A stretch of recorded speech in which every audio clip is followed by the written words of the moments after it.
The Wednesday, March 13th Operations and Safety Committee of RTD will now come to order.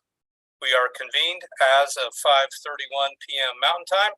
I would respectfully ask everybody attending the meeting to mute yourself unless you are recognized to speak. Thank you all for joining us this evening. Please note that the committee meetings of the RTD Board of Directors will be held remotely via Zoom and will be audio and video recorded. The meeting recordings, along with the unofficial minutes of the meetings, will be posted as soon as practicable on the board's website. During today's meeting, we are also providing Communications Access Real-Time Translation, also known as CART. Anyone who would like to access this service should send an email to the RTD board office at rtd.boardoffice@rtd-denver.com, and a link will be provided. Additionally, the CART transcript can be automatically translated into Spanish for anyone who would like access to a live transcript of this meeting in Spanish. A live stream of the meeting is also available via RTD's YouTube page. At this point in time, I'd like to call the roll of the committee members. Vice Chair Julian Bouquet. Present. Director Vince Busick. Here. Director Ian Harwick. Here. Director Paul Rosenthal. Present. Director Joanne Rusha. Present. Director Marjorie Sloan. Here. And I'm Troy Whitmore, Chair, and I am present as well. For the record, I'd like to duly note that we have several other RTD board members in attendance. I see at this point 4, and help me if I miss somebody, but I see Director Jamie Lewis, Director Doug Tisdale, Chair of the Finance and Planning Committee, Peggy Catlin, and Bob Broom. Have I missed any other seated board members?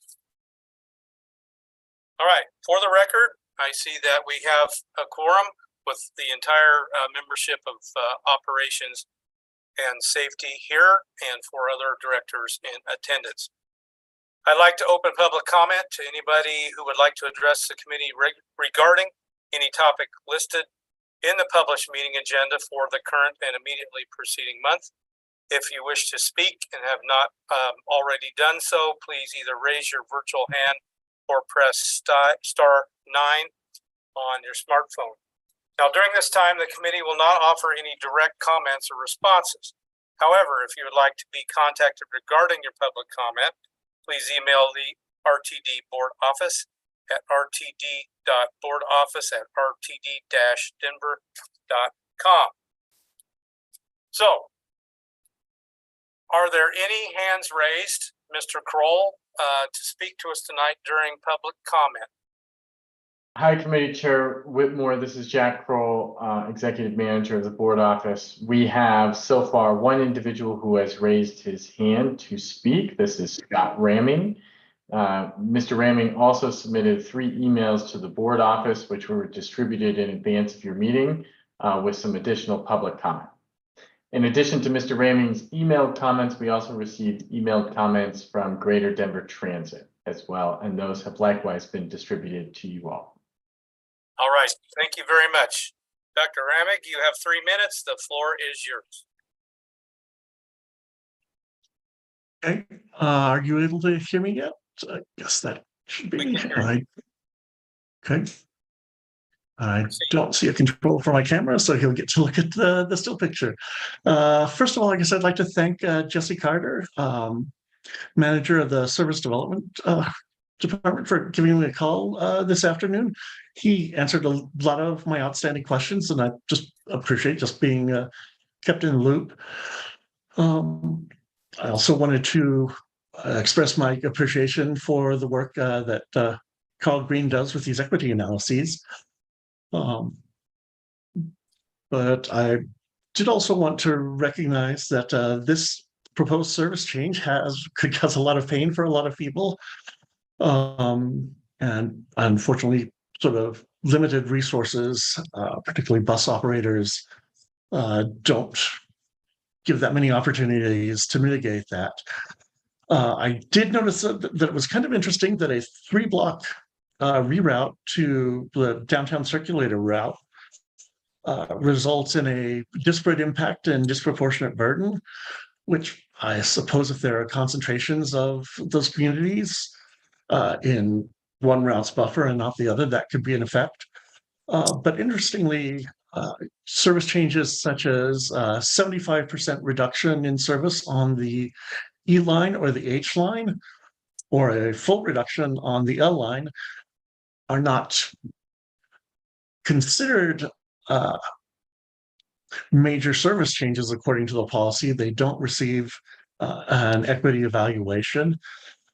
This is by a policy that the board would then presumably be within purview to revise as they feel fit. Should there's a current 1-year threshold that a service change must last in order to trigger an equity evaluation.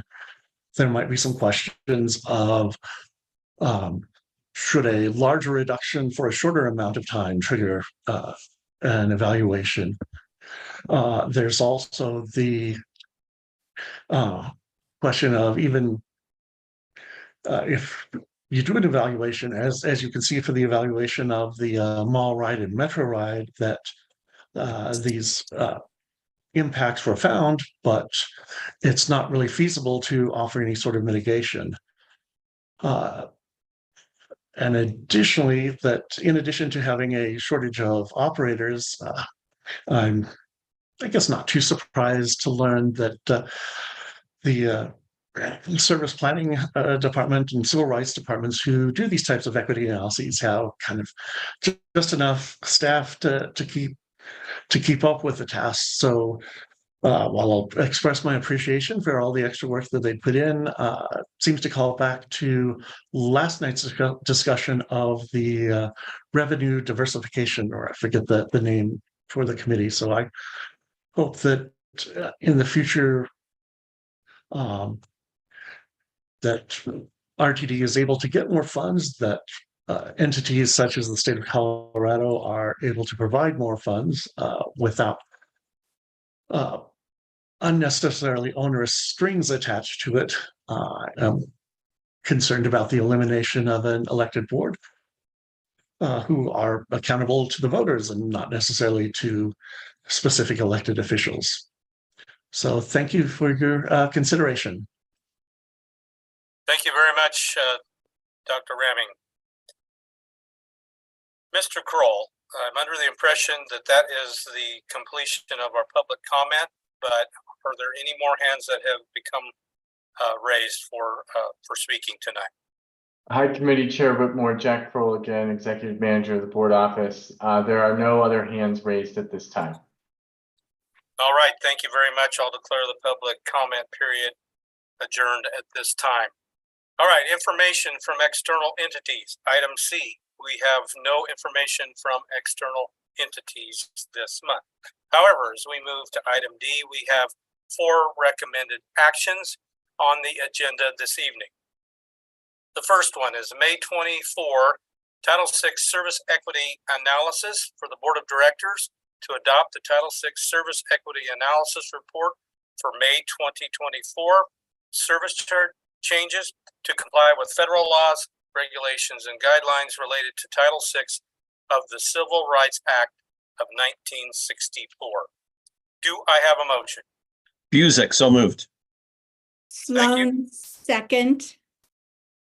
All right, I have a motion from Director Busick and a second from Director Sloan. All right, at this point in time, I would like to call on Carl Green Jr., our Director of Civil Rights, Martin Romero, Transit Equity Manager, and Jesse Carter, Senior Manager of Service Planning, to present this item to the committee. Gentlemen. Thank you, Committee Chair Whitmore. I'll go ahead and pull up the presentation.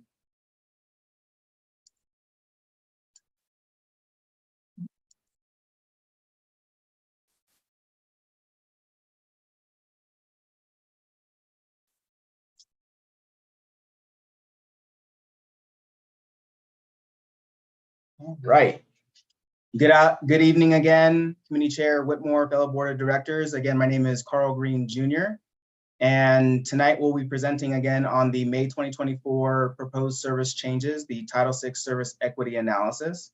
Before we formally begin, I wanted to just provide an introduction to Martin Romero. It gives me great pleasure to introduce him. He joined the agency back in May of 2023, and he has literally hit the ground running with all things transit equity and drinking information by the fire hose as we put forth a lot of different initiatives with respect to the Title VI program.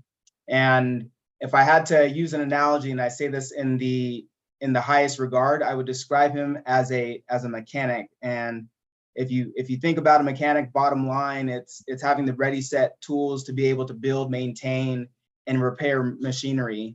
And in this particular case, he's been able to elevate and grow the Transit Equity Office and the capacity of the office in this short 8-month period. So I just wanted to highlight and formally introduce Martin Romero to the board of directors here tonight. And with that being said, I'll now pass it over to Martin Romero. Good evening, everyone. My name is Martin Romero, Transit Equity Manager. It's a pleasure to be here this evening. So as Carl mentioned, we will be presenting on the May 2024 proposed service changes, Title VI service equity analysis. Next slide, Carl. So a quick overview of the presentation. We will be summarizing the proposed service changes, then get into the FTA requirements. I'll cover the equity analysis decision tree, and then we'll talk about the Title VI policies and methodology. We'll go over the results and then touch on public outreach, and then we'll conclude with the recommendations. Next slide, please. So here we have a snapshot of the proposed service changes for May 2024 that was outlined by Senior Manager of Service Development, Jesse Carter, on February 27th. To reiterate at a high level, there was a total of 37 changes. Among these, one change involves a reinstatement, 29 are modified service, 6 reduced services, and 1 temporary suspension. And Jesse will speak to these proposed changes in more depth following this presentation. Next slide, please. So according to the FTA, RTD is required to conduct a service equity analysis for all major service changes. Now explain what constitutes a major service change during the Title VI policy section of the presentation. Next slide, please. So the authority that sets the legal precedent is Title VI of the Civil Rights Act, which sets up the non-discrimination requirements as it relates to agencies receiving federal financial assistance. And then we have the FTA circular, which provides guidance and the framework to ensure that agencies are following the requirements under Title VI. And we have the board adopt the Title VI program, which establishes the policies and the way in which we carry out this type of analysis at the staff level. Next slide, please. Okay, so this slide here provides an overview of the 3 steps in the decision-making process for when an equity analysis is conducted. So step 1 is to evaluate the type of change. And if the answer to the question, is this a major service change, is yes, we proceed to step 2, which involves evaluating the potential impacts. And so we have disparate impact, which affect the minority populations, and we have disproportionate burden, which affects low-income populations at the 150% federal poverty level. In step 2, if there are any adverse impacts to equity populations, then we move on to step 3, which is to evaluate alternatives to minimize, mitigate, or avoid potential impacts. So please note that there will be times where we refer to minority and low-income populations as equity populations. Next slide, please. So Title VI policies, major service change, disparate impact, disproportionate burden. So again, moving forward, I'll be referring to the terms disparate impact as DI and disproportionate burden as DB to keep the language simple. Next slide. Okay, so as indicated, what constitutes a major service change? So RTD defines a major service change as a 25% addition or reduction in the service hours of any route or line that would remain in effect for 12 months or more. So this analysis resulted in 2 out of 37 service changes exceeding the major service change threshold. And 1 change is an increase in service and the other is a reduction in service. Next slide, please. So DIDB, which also referred to as Title VI policies, state that a major service change should not adversely affect minority populations 10% more than non-minority populations. And specifically, the policy states that that for a service increase, equity populations receive no less than 10% of non-equity populations. And for service reductions, equity populations receive no more than 10% of non-equity populations. So given that information, let's walk through this example on the right that says for DI at the system level. So we can see here that the percent of non-minority populations being impacted by proposed changes 25%. And so if we calculate the threshold, we would multiply 25% times 10%, which equates to 2.5. And if we add 2.5 to 25, that equates to 27.5. And so if the percent of minority populations impacted exceeds 27.5, then we have a possible disparity for a major service reduction. Inversely, if we subtract 2.5 from 25, that equates to 22.5.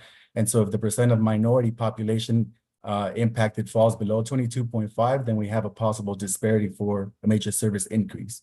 And the same type of calculation applies when testing for DB. Next slide, please. So each Title VI policy is applied at the route level. The image to the left provides a visual depiction of how a quarter-mile buffer around a route enables the ability to assess the service area populations using U.S. Census data at the block group level. And at this point, I wanted to highlight that the service district average for minority is 37.5% and 14.2% for low income. And as noted by the legend, there is no difference between the gray and the yellow routes. It's merely presented to show a route overlay on a map. And a system level analysis is also completed, and this analysis helps us to understand how the changes in service impact equity populations at aggregate levels rather than looking at each route individually. And so this is illustrated in the map below, showcasing the 2,342 square mile service area. Given the number of bus routes and rail lines across the district, the system level analysis allows us to take a holistic approach with respect to equitable provisions of transit services. And at this point, I'll kick it over to Carl.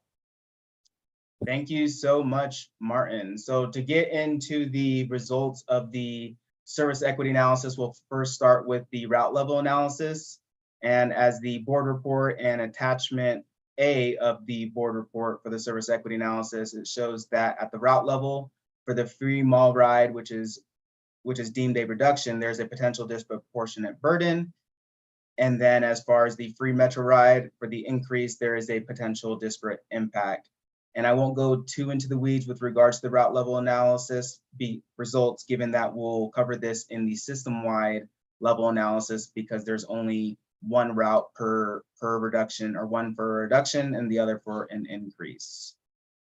All right, in addition to the route level analysis, when we're looking at assessing for that potential disparate impact and disproportionate burden, another assessment that we also leverage is the key public activity centers to get a better understanding. As we know from the route level, it's where people live, the neighborhoods where people live, where the key public activity centers assessment is looking at where folks are going. So specifically, we're looking at if there's a potential, or if there's increases, reductions, new access, reduced access to grocery stores, academic institutions, social services, senior housing, as well as employment centers.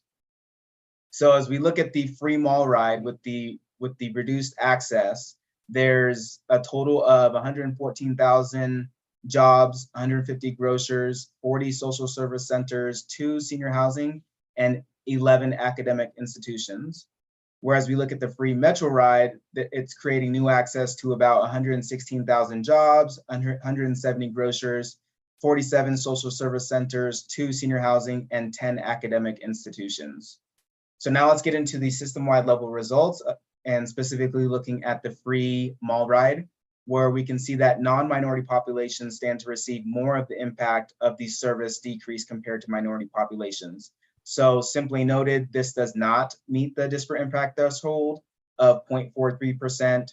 However, on the other hand, we're looking at low-income populations. They are receiving more of the impact of the service decrease compared to non-low-income populations. If you're looking specifically at the first sub-bullet point of the second bullet point, 0.38% more for low-income groups. And in parentheses, it shows that For low-income populations, it's 0.65% versus 0.27% for non-low income. So looking at the disproportionate burden threshold of 0.30%, that 0.65% exceeds the threshold, so it results in a potential disproportionate burden. So now we'll look at the free Metro ride. Minority populations are receiving slightly lower increase in service compared to non-minority populations. And specifically minority populations, they are impacted 0.20%. And that does, it's below the 0.21% threshold. So it doesn't meet the threshold for a disparate impact. Or it does meet the disparate impact threshold. Whereas if we look at low-income populations, they are receiving a greater service increase compared to non-low-income populations, and it is a net positive where they're receiving more of the increase of service as indicated by that 0.28% more for low-income groups.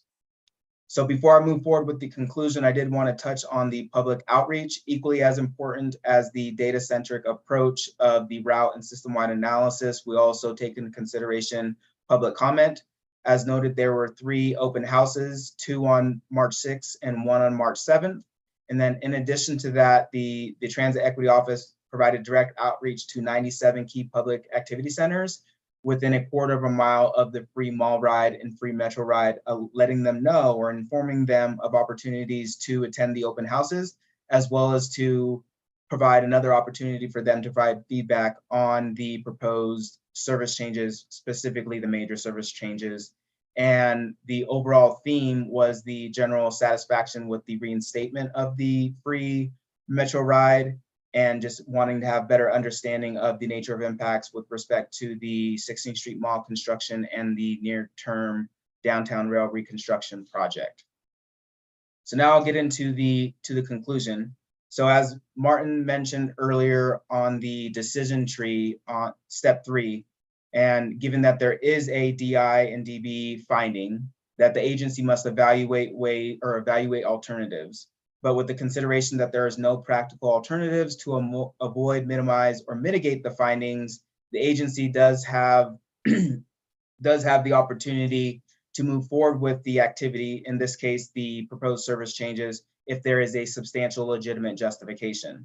So as we mentioned, or as I have mentioned, with the free mall ride, the ongoing construction on the 16th Street Mall, and the downtown rail reconstruction project, and for the free mall ride, whereas we look at the free Metro ride, this is a mitigation measure due to the reconstruction project. So this provides that substantial legitimate justification for the agency to move forward with the proposed service changes.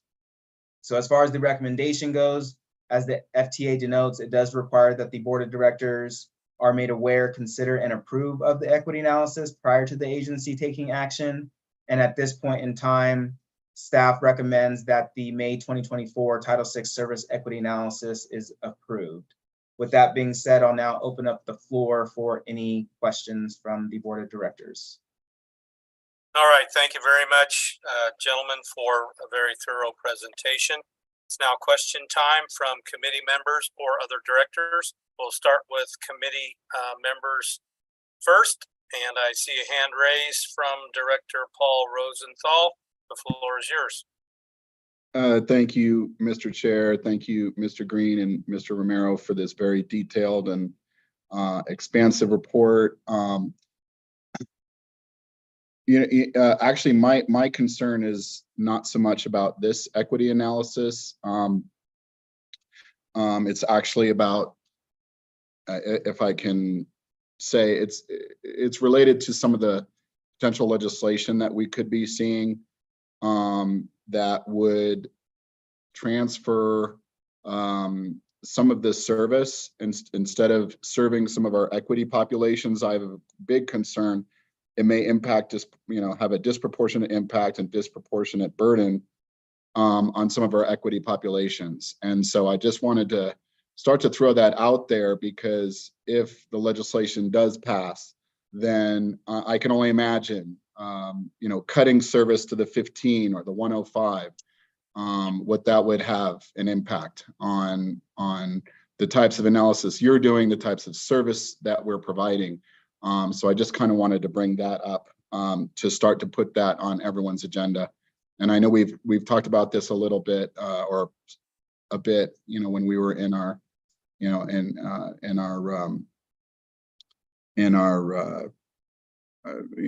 our meetings with our retreat, but I just wanted to bring it up again. Thank you.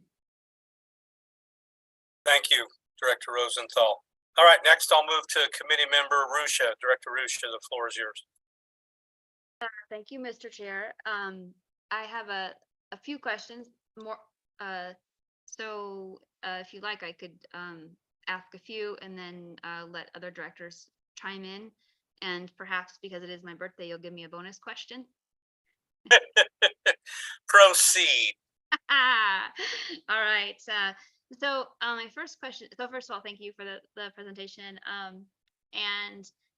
My first question is, what percentage of our writers speak a language other than English at home? And what was the last time that we did that data collection? Committee Chair Whitmore, if I may. Proceed. Thank you. Thank you for the question, Dr. Rusha. So the last time that we updated our language access plan, which also is related to it falls under the auspices of the Title VI program. So the last time we updated this program was back in June of 2022. And as it relates to what the FTA requires as far as the data analysis goes, they generally put forth best practices as far as US Census data. But in addition to that, what we leveraged and going beyond what the circular requires is that we looked at a number of different data points, whether that is the Colorado Department of Education data, we looked at women, infant, and child data, we looked at court data, and we also worked in hand in glove with a number of different community-based organizations to ground truth the number of safe harbor languages within our service area, which equates to 21. So I just wanted to state that. And the next time that we will be updating it will be in 2025. Actually, the latter part of this year is when we'll begin to collect and compile data for the new language access plan in 2025. Continue. And the follow-up question too is as far as the service district average for limited English proficiency populations collectively, the 21, it's approximately 8%. But that is just, we're talking about population. Do we have data on ridership, our current riders? The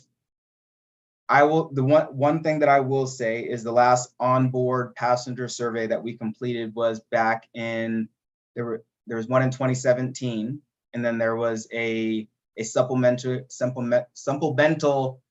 onboard survey in 2019. We are getting, I believe, I just looked at some documents that we're going to do some onboard surveys this year. So we don't have the ridership data that specifically ground truths the number of LEP populations with respect to passenger surveys. Okay. Mr. Chair, is it okay if we dialogue to keep it going, since I've got a trajectory here? Yes, proceed. But I do see GM Johnson has had her hand up a time or two. Do you want to address anything that's been said, Ms. Johnson? Yes, thank you very much, Mr. Chair. I just wanted to add some context relative to the response that Mr. Green provided in reference to the onboard surveys. Recognizing the ridership had been impacted by the pandemic, the Federal Transit Administration had advised that we wait for a designated time in which to do onboard surveys. So while we have not done anything since 2019, that was guidance provided by the Federal Transit Administration. So I just wanted to add that to the discussion. It's not that RTD is not adhering to any set guidance. It was due to the fact of the pandemic, and that was issued to all of the 10 regional areas via headquarters. Thank you.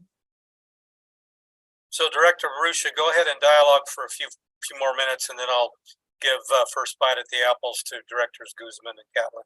Proceed. Absolutely. Thank you, Mr. Chair. So what I just heard, or at least what was said, it sounds like we do not have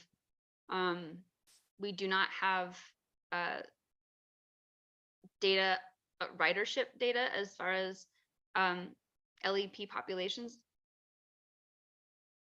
Or if To we do, re- I guess I'm just trying to figure out, like, do we have that data, even if it's dated? And if it is dated, what does that data suggest? Director Whitmore, if I may. Please.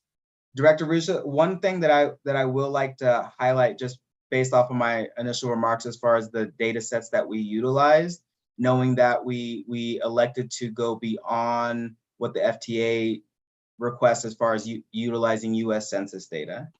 So we took upon it ourselves to look at other data sources, but in addition to that, with respect to ascertaining or getting a better understanding of the number or proportion of non-English speakers within a service area, there's 4 factors. The third factor is actually connecting with these populations by virtue of additional surveying. So in the latter part of, or in the first part of 2022, what we were able to do is conduct a number of different focus groups working with community-based organizations to get a better understanding of the populations within our service area that don't speak English or understand, speak, or read English less than very well.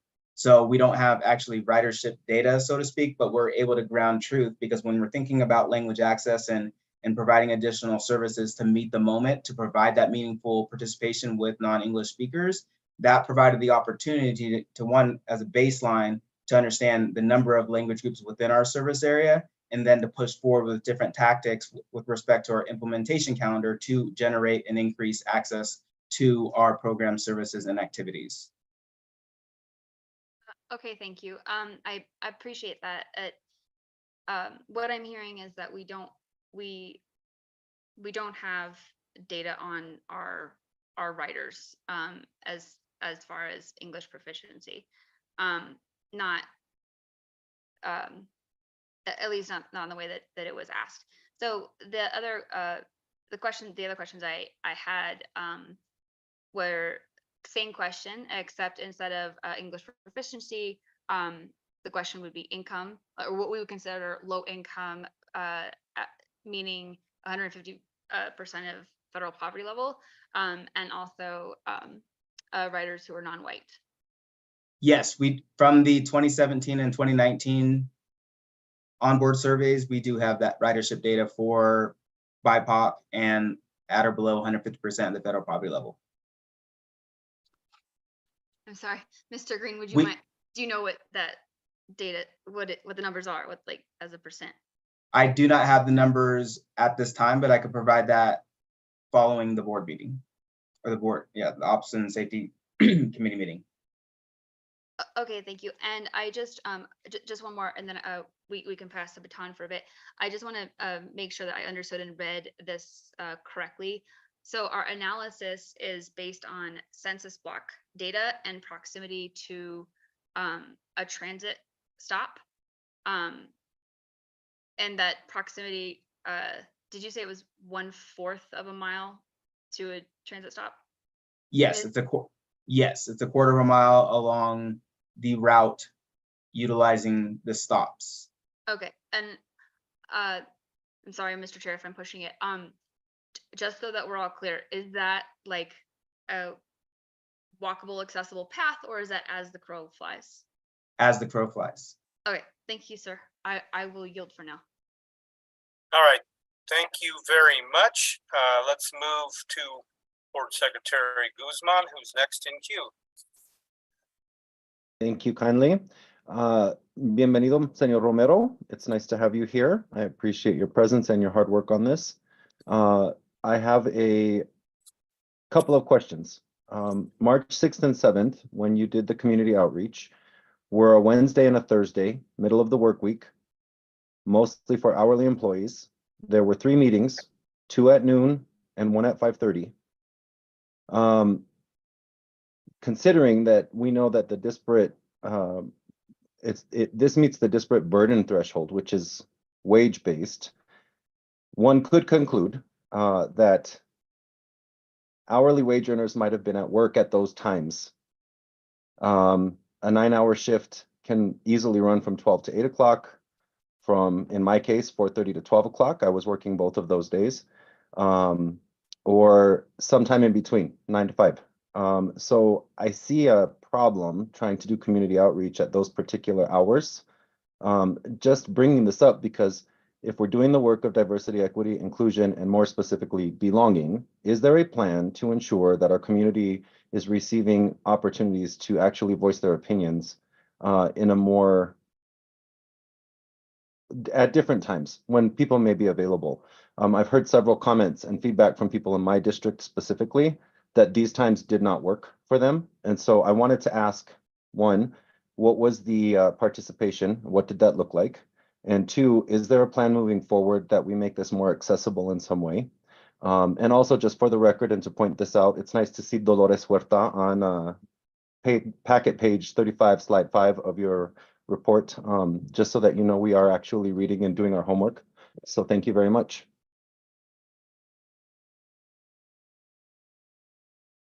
Mr. Green, if you would like to reply, or anybody else, it looks like perhaps Mr. Carter would like to.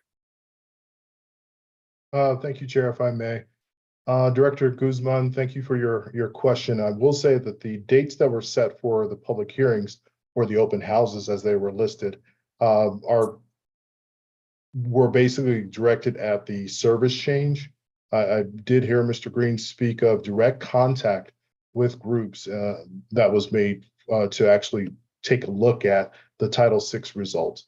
However, we did have really good participation this go around in terms of the number of people who participated. We had 40 in our first meeting and 40 in our second virtual meeting. We had about 10, and I'll have to count on the list, is somewhere between 10 and a dozen actually attend in person. And that's actually a step up from where we have been in recent past and recent months as far as our public meetings are concerned. So I do take your advisement about doing a better job or offering more choices to people to attend our meetings. We'll look at trying to do a better job and perhaps expanding more meetings for our service changes. So I do appreciate that comment. Thank you. Director Guzman, any further follow-up? Thank you very much, kind sir. First Vice Chair Catlin, did your question get answered? I saw your hand was up. Thank you. It did, and I may contact Mr. Carter offline for a more detailed explanation. But I guess what I want to make sure is that the data that we as board members are requesting serve a purpose and answer a question about a decision that we want to make. And I just want to make sure that we do not overburden staff with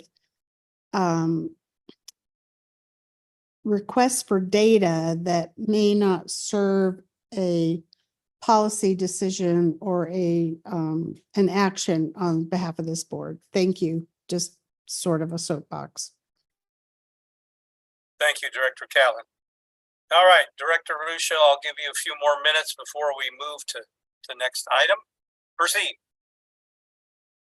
Sir, so I think Director Guzman touched on it. So in terms of the engagement that we did, in addition to the 3 meetings, can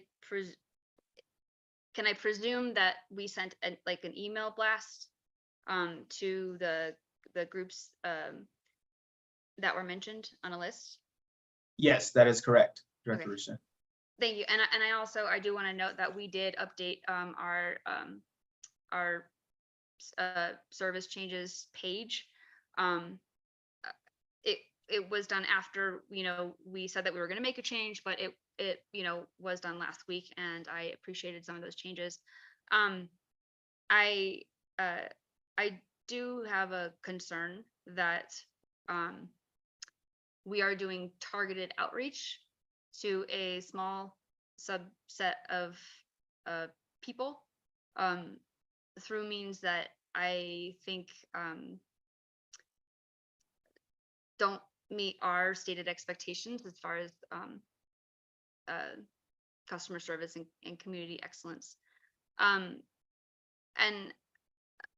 so I'm going to be a no vote on this one, because while I recognize the board has adopted a policy,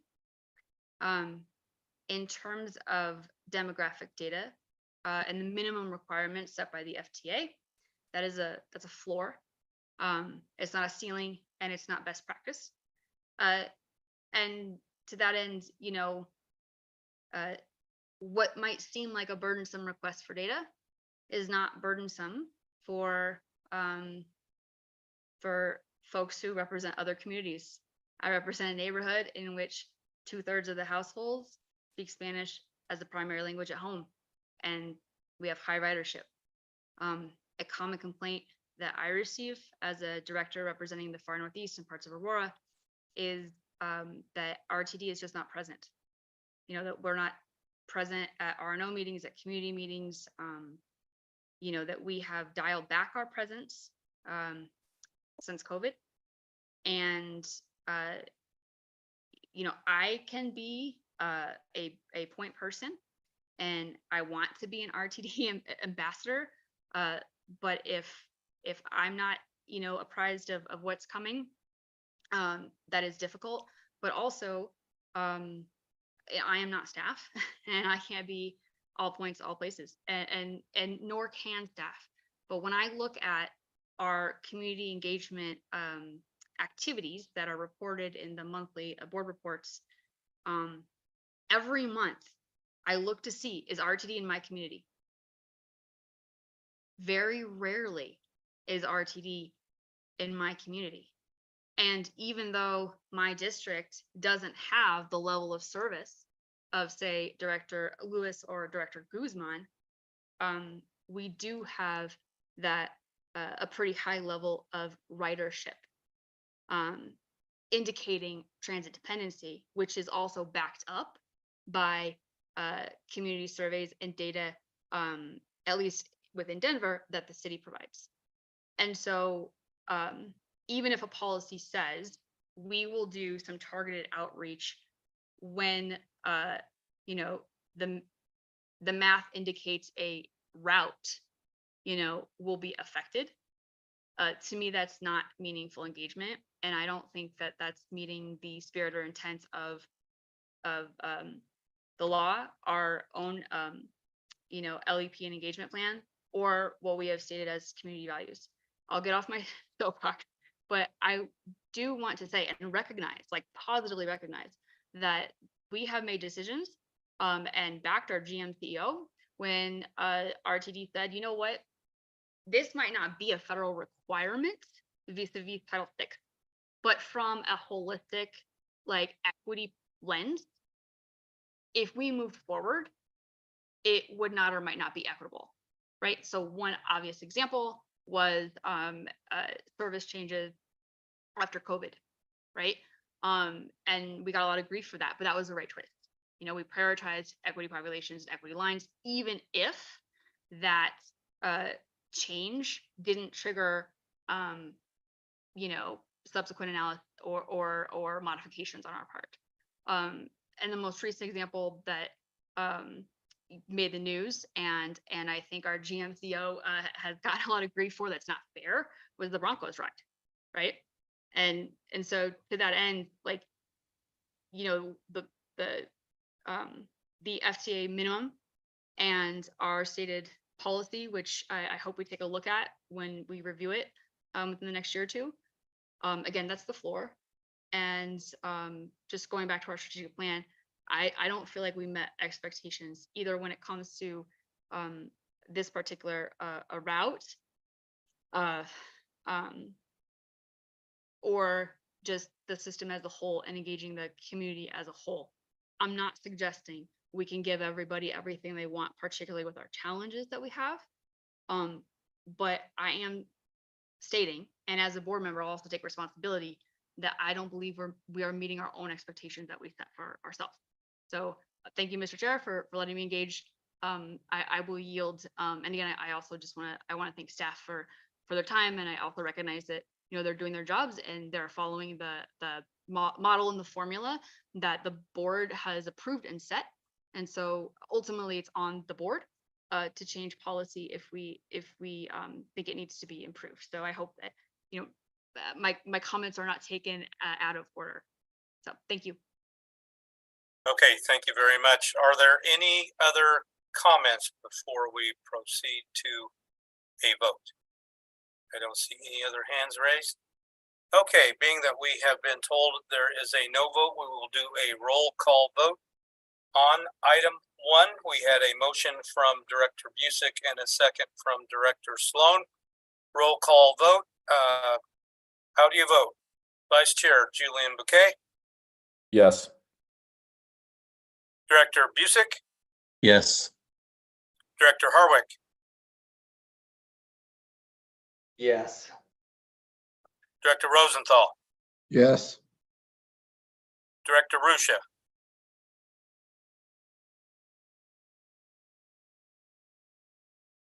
You're muted, Joanne. I said no. I was just quiet. okay.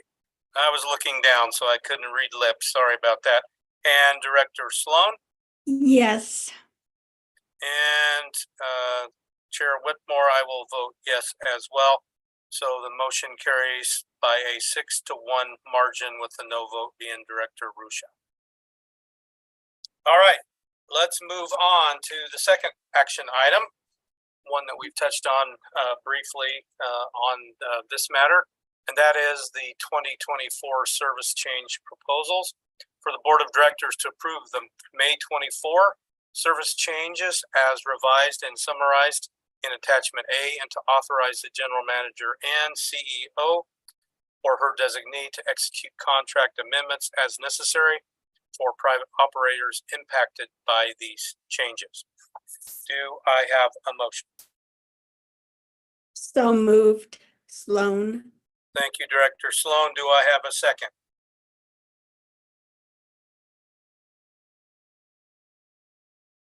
Rosenthal. Thank you, Director Rosenthal. All right, I would like to ask COO Michael Ford and again, Jesse Carter, Senior Manager of Service Planning, to present this item to the committee and other board members. Gentlemen, proceed.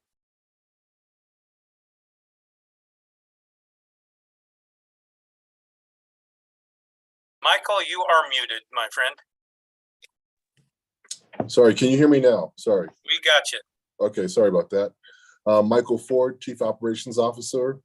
I'd like to provide you an update on the May 2024 service change proposal.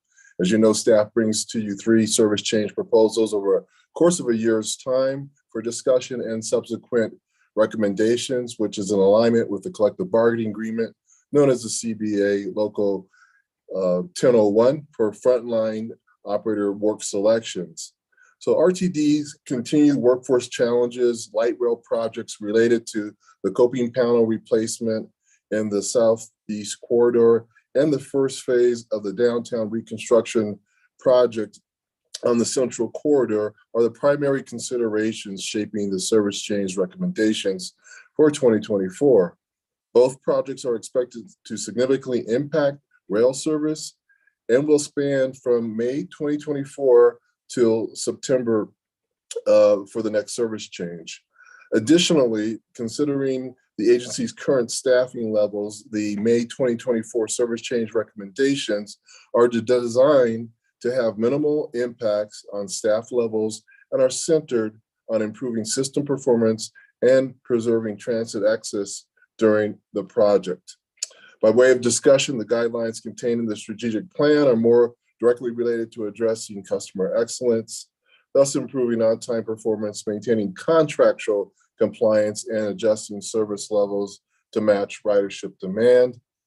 Staff is also guided by the board adopted service change principles, as you know, and in your board packet, you will see a breakdown of proposed service changes, service improvements, service reductions, as well as seasonal adjustments to account for travel patterns And also in your board packet is a complete breakdown of the public hearings, which have been previously discussed, that took place on Wednesday, March 6th at noon, also at 5:30 at rooms T and D, and on Thursday, which was also virtual, March 7th. So at this time, I'm happy to take questions, and I would ask Jesse Carter, our Senior Manager of Service Development, to join me. All right. Thank you very much, Mr. Ford and Mr. Carter. First in queue, Director Marjorie Sloan. Proceed. Thank you. And staff, what an amazing burden you had this time with the construction projects and our continuing people power issues. I would just like to highlight a series of comments that were both at the meetings, and we've received emails about that. And it's the Sunday through Thursday ending of light rail lines at 10 o'clock. And, you know, I'd really like to ask about alternatives to this, because we have emphasized for a long time that our regular service can get people to events, sporting games, gatherings. And with the light rail lines not servicing our population after 10 o'clock, that makes it really difficult for people who do have events during the week. And I'd especially like to point out the Red Rocks tie to the W line, Jefferson County Government Center, that Denver and Jefferson County have tried to get a service going there. And it would show more cooperation with our partners to be able to have people take the W line during a Red Rocks concert, and they're not all on weekends. So even my question is, what other options have you considered, and you know, what is possible rather than shutting down the light rail service at 10 Sunday through Thursday? Thanks. Whoever would like to address the question, go right ahead. I think I'll go first, Chair. Thank you.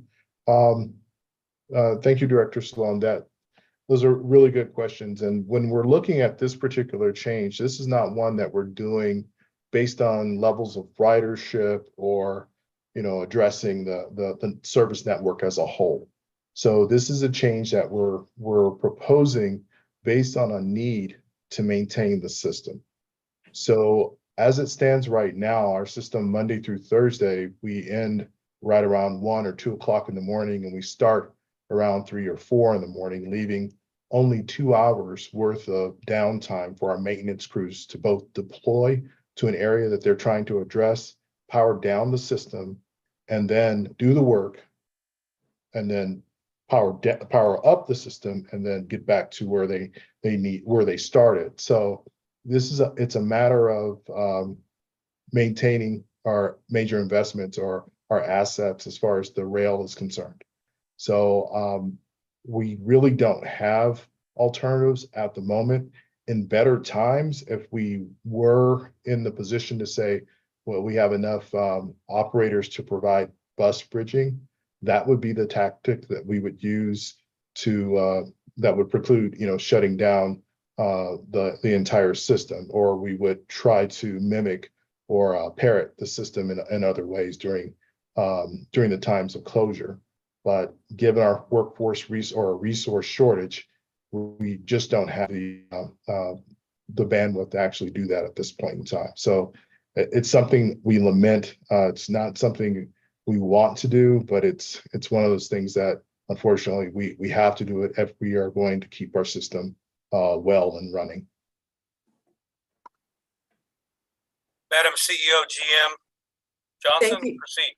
Thank you very much, Mr. Chair, and thank you very much, Mr. Carter, for your response. And Director Sloan, I just wanted to amplify that, recognizing that Jesse did provide the response that I was going to add to relative to the window in which we have to maintain our assets in a state of good repair. What I would offer as supplemental information, as we did last year when we had a large event, we suspended work over that one weekend. So if in fact there is some kind of great event where the region is looking at RTD to provide certain types of services, that could be something we assess.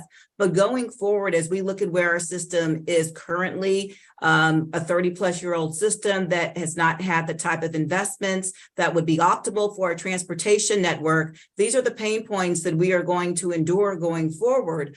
And I would be remiss in not stating that when we look at doing our service changes and looking at our service delivery schedules, that we need to ensure that we have an ample window where we can do routine maintenance on a recurring basis, so we're not impacting the system in the manner in which people are perceiving it to be now. Thank you very much, Mr. Chair, and thank you, Director Sloan, for asking the question. Thank you both. Next, I'll turn to Committee Member Director Busick. Thank you, Mr. Chair, and thanks for the report. Couple things, mostly just comments. First, I'm really glad to see that the N-line ridership is improving constantly, and is improved so much that you've added a late Saturday evening stop to and from northbound, southbound. I'm also glad that the N-line promotional fare pilot program was made permanent, sort of.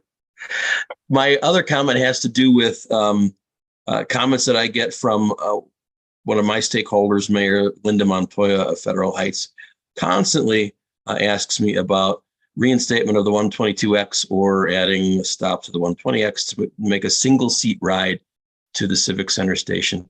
And I think I know the answer to that, but I just wanted to put that out there and let you know that people are still asking me about it. Thanks. That's all I have. All right, would anybody like to address the last point or any of the other points? Chair, if I Go ahead, may. Jesse.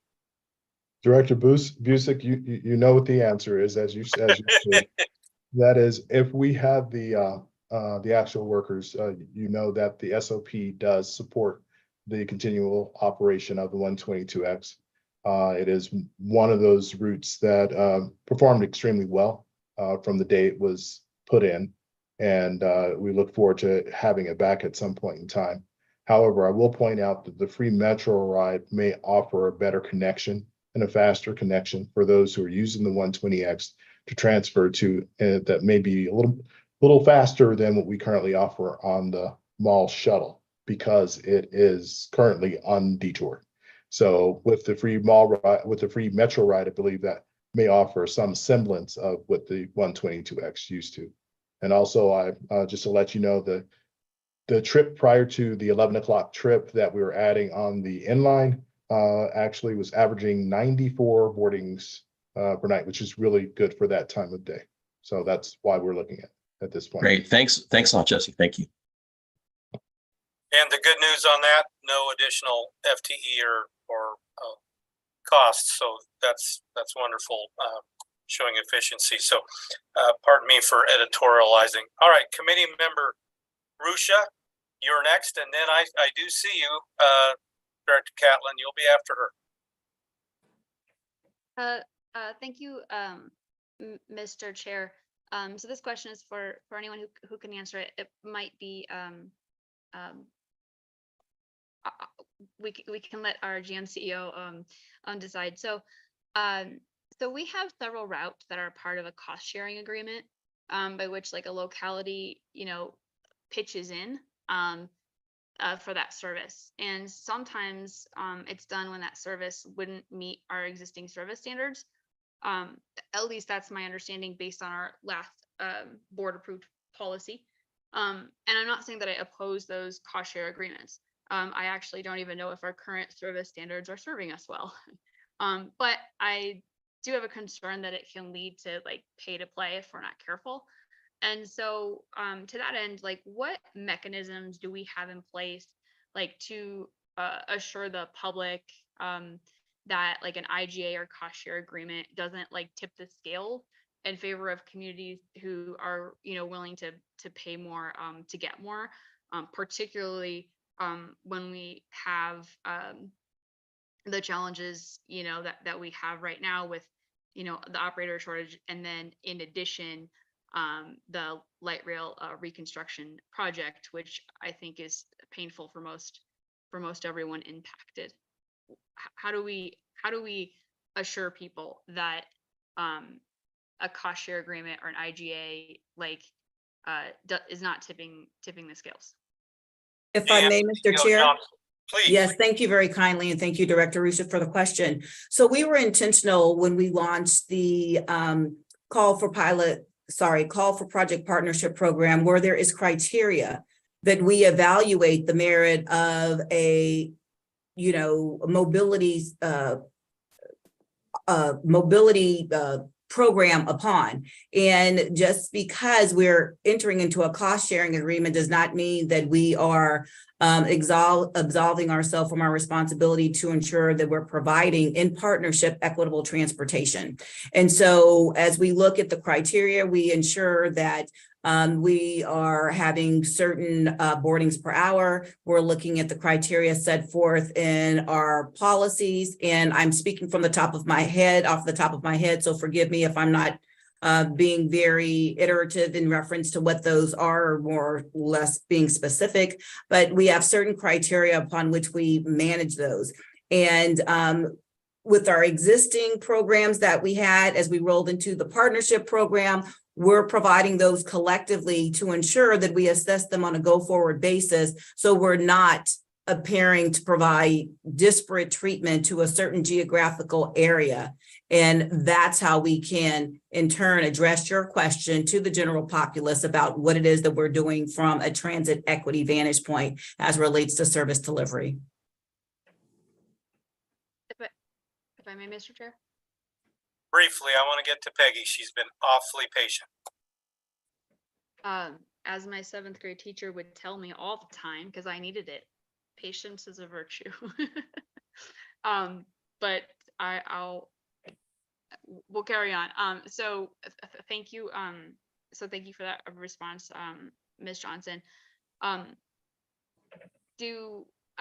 When you say like the call for partnerships, are we just talking about like our grants, like our new program, like that came out of like the accountability committee, or are we talking, does that also include like some of these IGAs and cost sharing agreements that date back to the 90s, like some of the routes in Boulder, for example?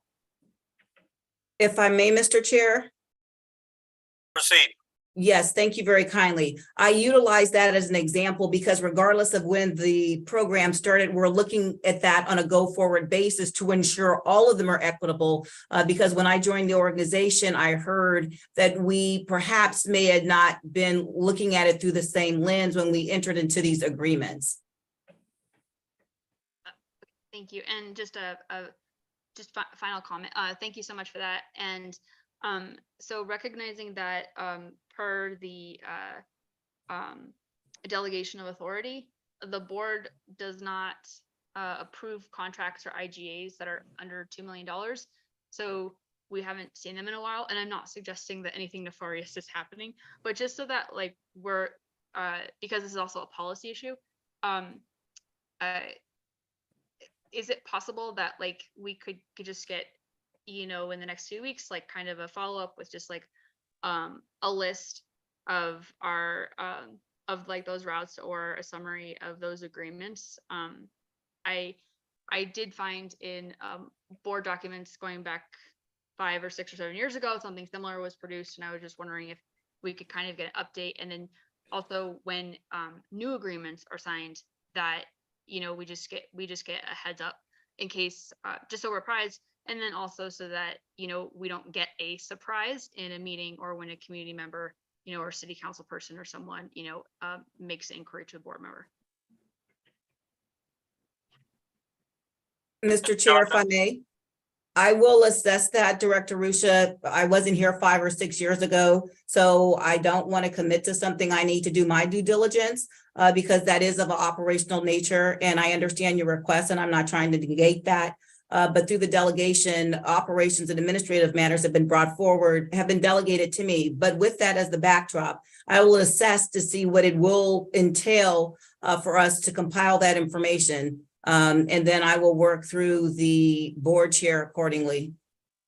Thank you. All right, thank you both. Now we'll move to first vice chair, Director Catlin. Thank you, Mr. Chair. I think my train of thought left the station, but I had a couple of things that I wanted to mention. One of them was, Jesse, thank you so much for all of this. And I live in this transit desert, and we are increasingly, not increasing, we are decreasing service every time that we look at these service changes. And I would like to understand the decrease in the 116X and also some of the service to the mountain communities. What I am seeing from some of my constituents is that there is an increasing senior population that is wanting to avail themselves to RTD services and are frustrated that there is no longer access to our services. And I know I'm being very parochial in this, but I'm just a little bit concerned about some of the service that is being provided to the members of the Southwest Jeffco and the mountain communities. Can you just kind of help me on the rationale for some of that service reduction? Thank you. Chair, if I may. Please proceed. Director Catlin, I'm assuming that you're speaking to the system optimization plan and the projection of actually eliminating the Route 116X that's in the SOP. Is that correct? Excuse me. Yes, but just in this particular service plan, that's just the only lifeline that a lot of my constituents have for transit in the metro area. So I just wanted to, for the record, hear what the rationale was for that. Thank you, Jesse. Understood. Okay, so in the current service plan, we don't have a reduction on the 116X that I'm aware of. There is a change on the call and ride or flex ride. Sorry, I'm showing my age there. Back when we used to call it call and ride, but it's a flex ride. That's a combination of the two. So instead of having two separate evergreen flex rides, we're saying that we're combining the two to work more efficiently.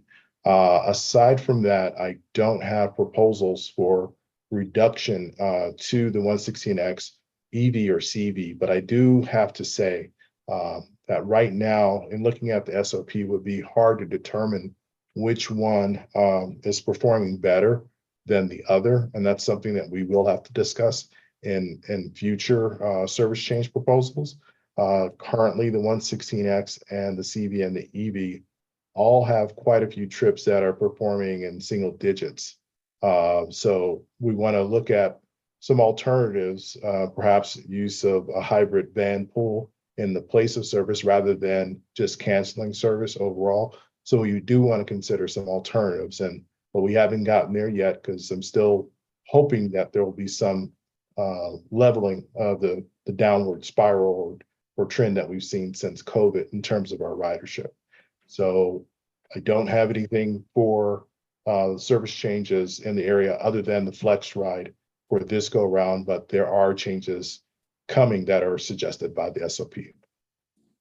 Mr. Chair, if I might, thank you, Jesse. And maybe I just read that wrong with the 116X, but I actually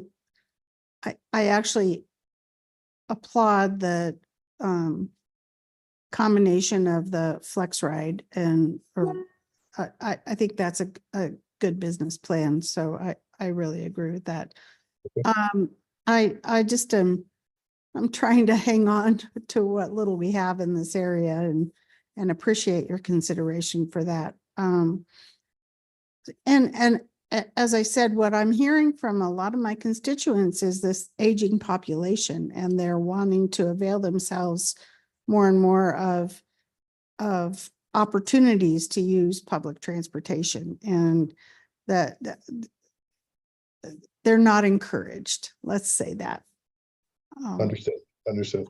Okay, thank you, Jesse. And sorry, I'm not a committee member, but I appreciate the opportunity to speak. Thank you, Mr. Chair. All are welcome to speak, and I'm going to break with tradition since Director Lewis has been waiting patiently, and then I'll get right back to Joanne Ruscia since she's had a first bite at the apple. So proceed, Director Lewis. Thank you, Mr. Chair. Just wanted to pass my thanks on to Carl and the group. I noticed they already left, so hopefully CEO Johnson will pass my thanks on to him for the Title VI report. It was very well done, over 40 pages in our packet. And as you know, the Title VI falls under the Civil Rights Department. Also under the Civil Rights Department is the ADA. Having said that, we're talking about the Run Board, and there is a nexus between the Run Board and the construction project that will be happening in downtown Denver. So I'm just curious, was there an impact study for ADA access done for this project? That's my first question. All right. Mr. Carter or Mr. Green, if you would like to address the question from Director Lewis, please. Okay, I will go first and hopefully Carl can follow up. Although ADA is not in my area, we do take consideration for ADA impacts whenever we make a service change. That includes whenever we are forming new stops or proposed stops, and as we do detours. And there are more detours that will be associated with the work that's going to happen in the downtown area, and ADA will certainly be a part of stop assessment. And in terms of where the services go, when we are funneling or detouring our services to existing stations, we're operating under the assumption that we do have ADA access to those stations. So in the case of the D and the H line being detoured to DUS, we believe that there will be ADA access for our customers there. However, there may be adverse impacts or impacts that require additional transfer because of the nature of the service change. And those are things that, we may not be able to address more directly. But what we try to do is minimize that with the service change itself. So I'm hoping that answers some of your question, but I'd be happy to follow up with you either after this meeting or further in this meeting to give you more details on that. Mr. Green. Yes, thank you, Director Whitmore. If I could follow up just with respect to what the FTA requires, whether pertaining to the ADA circular or the Title VI circular, it doesn't specify there's not a requirement to do a service equity analysis with respect to accessibility. But what I can say, this is something, and I'm on the same page as far as the floor versus the ceiling. This is something that Mr. Christie and I are putting together as far as being able to conduct a service equity analysis with respect to accessibility. So that is something that will be coming in the months ahead. And so I just wanted to share that aspect with respect to what's required from the FTA with conducting service equity analysis. So I would say that this is something that is coming online in the months ahead to be able to get us to that point, to be able to conduct an analysis with respect to accessibility. And Mr. Chair, may I add something as well, just so for everyone's edification? Recognizing that when we do have people that board our vehicles with mobility devices, we do track that information relative to an operator may have to leave their seat and help with the securement and things of the like. And so while I can't speak specific to whether or not that data is utilized in that same fashion here, but we do have the opportunity to look at that because quite naturally that impedes the time that a bus may be berthed at a station and things of the like. So as we go forward, and Jesse, correct me if I'm wrong, we take that into consideration because as we do modeling, we do have to factor in that boarding times can be longer in certain instances for different individuals. All right, thank you very much for that. Mr. Chair? Director May I? Lewis, I believe you have another question. Go ahead. Yes, I just wanted to follow up on the two issues I had brought up at the last general meeting. One was concerning Osage and the fact that that does not have any buses to defer people to. And I did get the chance to talk to staff. I understand that that particular project will be deferred to phase 2. So I'm hoping Carl and the staff will be looking at that. But I definitely want to go back to the point that I made in the general meeting, that the train can hold 6 mobility devices and the bus only holds 2. So I'm hoping everyone's flexible. If we get into this project and we see that there is a disproportionate problem, that we address it. I think the worst thing we can do is compound this issue by ignoring it, and I'll leave it at that. Thank you. Thank you, Director Lewis. Mr. Carter, did you have some input? Yes, I actually would like to speak more directly with Director Lewis and kind of go over it in a meeting to explain exactly how we view the service during this reconstruction period, what it looks like for this phase, what it will look like in the next phase, and try to get a better picture from his point of view of where some of the pain points are as well. So I'd like to offer my time and an opportunity for a meeting to speak to you about that. Okay, thank you. And that is highly recommended on a lot of these factors. So Director Lewis, are you done with your input? Okay, thank you. Yes, sir. Yes, sir. All right. Thank you. Back to the birthday girl, Director Rusha. Thank you, sir. Public policy does belong in the public forum, so I appreciate you entertaining me. So I have a lot of questions about the actual changes, but the one top of mind is the R line. So just a clarifying question: will the R line reduce in frequency or just service span? Can someone address what those changes are going to look like, and also when will we publish like that timetable so that the public is aware of when the train will arrive and depart? Mr. Carter. Thank you, Chair. It's actually just being reduced in span on the R line in particular. There are changes that do reduce frequency on the service, like with the E line and the H line. Those will have to be reduced because they go through a section where the coping panel work is being done between May and September, and we have to actually go to single track, and we can't offer a greater headway frequency, combined frequency, than every 30 minutes in that section. That may change in the upcoming part of September for a brief period where the construction on the coping panels goes south of Southmore.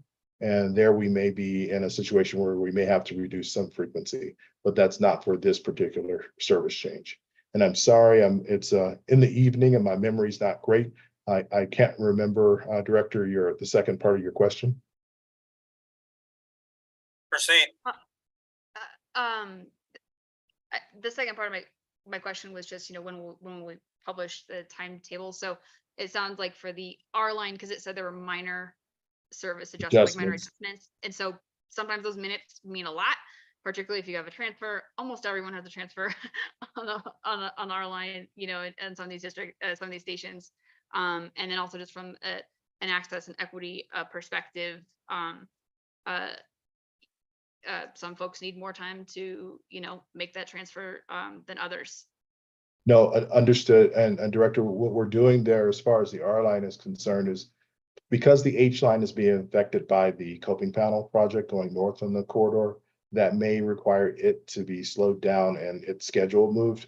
So we need to space it accordingly. We need to space the R line with the H line. So we're trying to coordinate those schedules.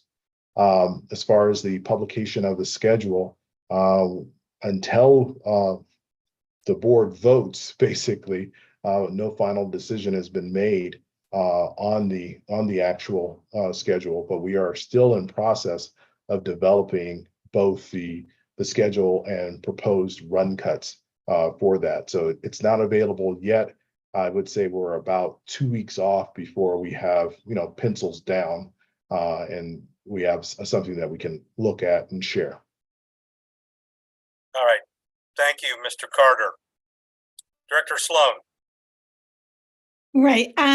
Thank you for the time. And again, I appreciate how difficult this summer is. But summer, and maybe especially this summer, is important for transit. We're going to have another zero fare period, and that's always a rich source of getting people on the rail lines and maybe becoming regular riders, and events are a good way to hook them. And in fact, a lot of our social media has emphasized that. I loved Jesse's term, that he lamented the time of the reduced time. And it's the perfect word. I appreciate it. I would just like another look at alternatives so that this doesn't become the complete summer of disruption for people wanting to get out to events during the week, during our wonderful summers here in the Denver area.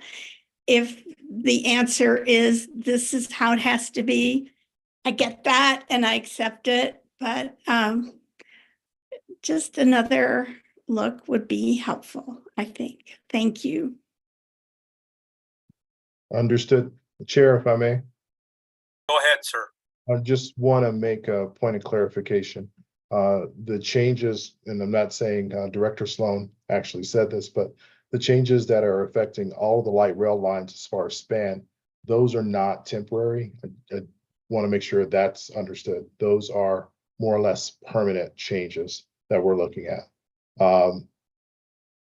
No change is permanent, and as our resources grow in terms of the number of operators that we have, we will certainly be looking at changing the way that we operate, or the way that we provide bus bridging as an alternative. So I would think that given the ridership that was on the W in particular, the R line in particular, we may be wanting to revisit this in the future as we are in a better position to provide bridging rather than the cancellation of service. So I certainly understand and hear what you're saying, and we will continue to give it a look to get in a better position, because some of those trips were doing quite well. We only require 75% of the standard for late night service, and many of them were meeting that standard. However, I can't look our safety officials, our state of good repair officials straight in the eye and say, yeah, you got 2 hours to fix everything. And, and that's the situation that we're in at this point. Thank you.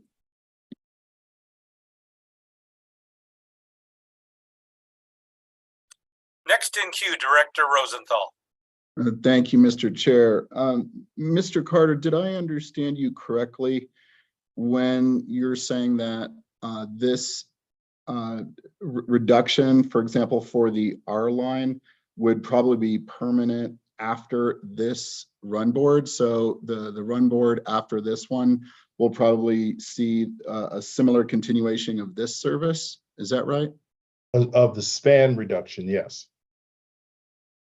So if I were to separate the different changes, So the detour of the H and the D line going to DUS, that's temporary. The changes to span of service on all the light rail lines, that is a permanent change. Okay. Okay. And then, because we'll probably be asked, where are the coping panels being replaced along the R line? Do you know? Actually, I'm going to ask my rail planner to actually provide information and a diagram as to exactly where those are and send them to you. It's hard for me to actually just describe the different phasing, and there are a number of different phases and the expectation of different times that the construction is being done. So it's a diagram. I happen to see that Dave Jensen is on camera, and perhaps he would like to Ready to go? address some of those questions. Go ahead, Mr. Jensen. Yeah, thank you very much. So for the airline, primarily the work for the coping panel work will be north, the north section closer to Broadway. But the section that might impact the R line would be further south. So there's 3 sections that we have to do north and 1 section south, and that's closer to Lincoln Station. And so that's where the R line later on in the project could be impacted. All right, thank you, Mr. Jensen. Director Rosenthal, continue. Just actually to also thank you and commend you on the schedule adjustment for the 105 bus to improve on-time performance. Thank you for that. All right, thank you, Director Rosenthal. I'm sensing that we're about to wrap up, and we have 2 more action items and a discussion item, but I do see Director Ruscia has some more questions and or comments. Floor is yours.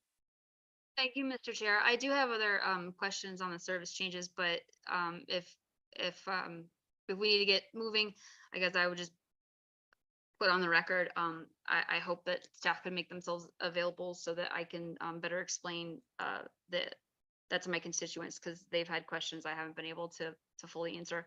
But I guess, and I'm not trying to play a gotcha, but I just took a look at our board packet.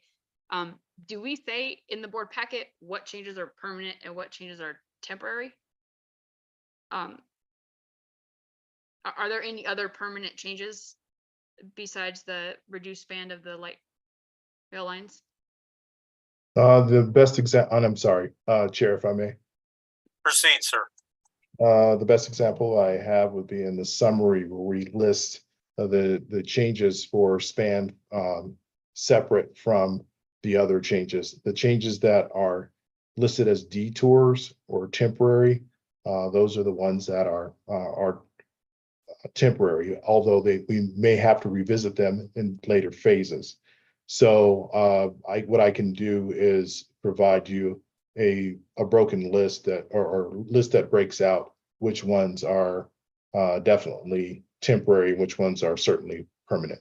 And it's actually a very easy list to do. If I may, Mr. Chair, and I'll wrap up.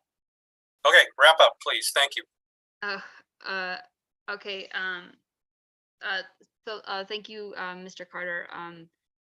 I would just offer, when I was looking at some of our peer agencies, when they do this, they have a chart, and maybe we could do that moving forward, so directors and the public can get that snapshot. I do appreciate, we had the attachments and then the updates and the summaries, but that's a lot, and I just did a Control F in the board packet, and I don't think it's clear what was permanent, temporary, or something written in light erasable pencil, a trial run.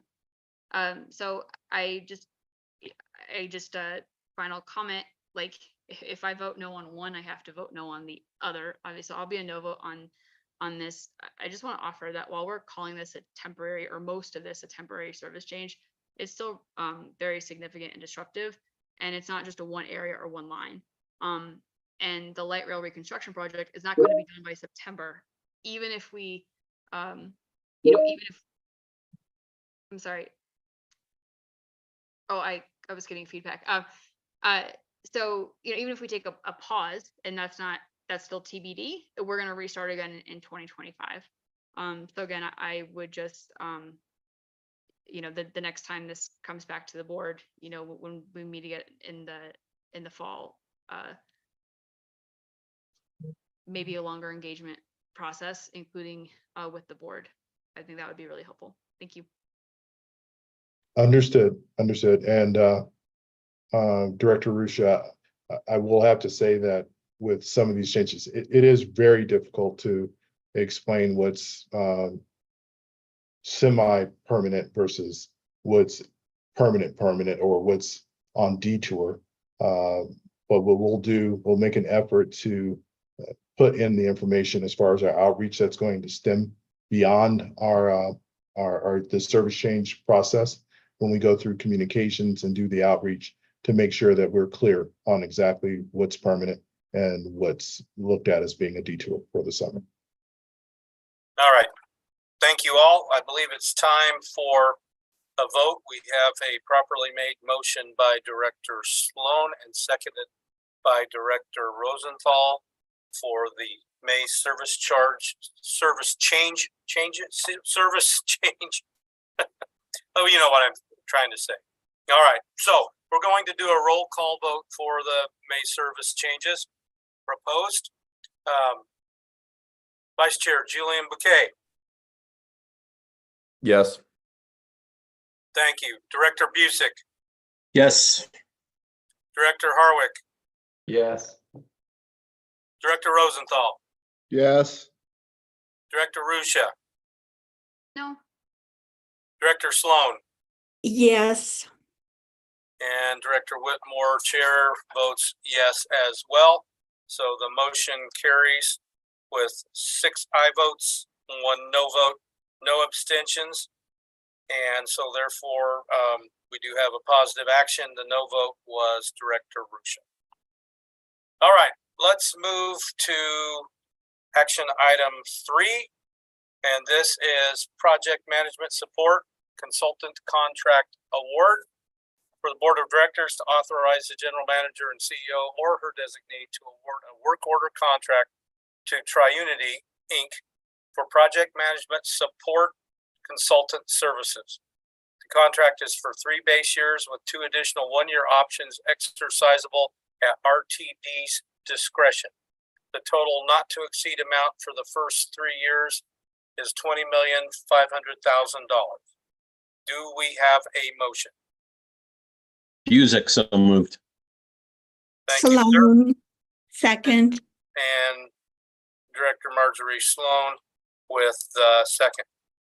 All right, it's presentation time. I'd like to ask Joycena Vishwakarma, I think I got your name pretty close, Acting General Manager of Capital Programs, to present this item to the committee. The floor is yours. Thank you, Mr. Chair. Good evening, all. So I am here today along with Kevin DeVenis, who is Capital Programs Director of Quality Assurance, to present what is being asked. So just wanted to thank Kevin for playing a key role in putting the scope of work together for this solicitation and taking it through the procurement process.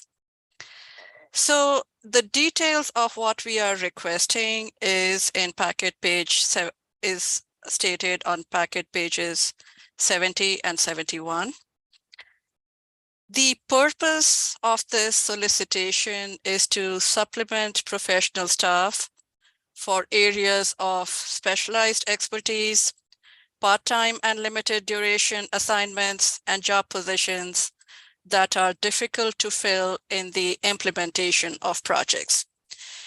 And the areas that we expect help or we plan to use this help for are generally design oversight, construction oversight, project control support, public outreach support, right-of-way support, and disadvantaged and small business enterprise compliance. The selected consultant will act as extension of staff This is a work order type of contract. Services shall be provided on an as-needed basis. As specific work is identified, I and my staff will negotiate work order agreements to clearly define tasks, schedules, and costs. And the intent is that the consultant will oversee major projects and new programs planned for summer 2024 and beyond. And I will now request Kevin to walk us through the process by which we selected the consultant. Thank you, Joyce. I'll just add that this was a qualifications-based selection. So an RFQ was released in mid-December. We received 3 proposals, one of which was deemed to be non-responsive, leaving us with 2 of them. They were evaluated by a cross-functional team from Capital Programs, Communications, and Small Business Office individually. And then we met as a team to come up with a consensus conclusion that this was the best qualified team. Price was not a consideration in that type of a selection. Once we did select the best qualified team, we requested their price proposal based on the scope that we provided. We compared it to our independent cost assessment, which was done back in December or November. And it was very close and in line with our price. We had a negotiation meeting, and we've come to terms with them that we'll be executing if given the authority to do so. And with that, we are ready to take any questions. All right, thank you, Joyce. Thank you, Kevin, for the presentation. Do we have questions from the committee members? Rusha, Lord. Director Rusha, and then Director Rosenthal.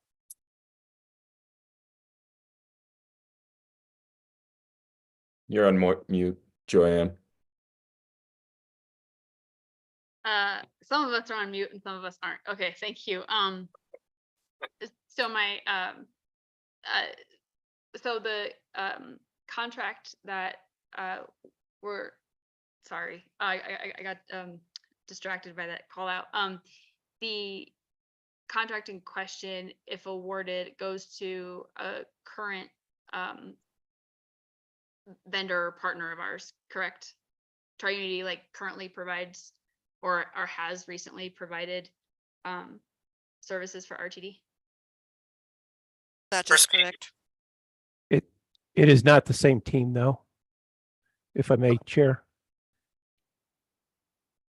So the current provider is a joint venture of Triunity and Hill and different set of sub-consultants. This is a new team led by Triunity and several sub-consultants. It's not the exact same team. That was a joint venture. This is a different team altogether, although Triunity happens to be the lead in both.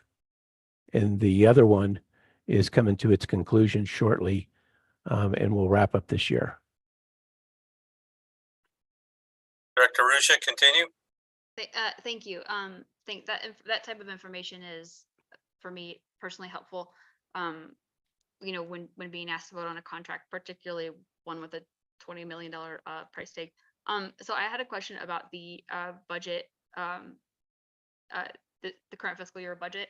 So it was noted that this is in our current budget, and if additional amounts were required or whatever, like the agency would come back to the board.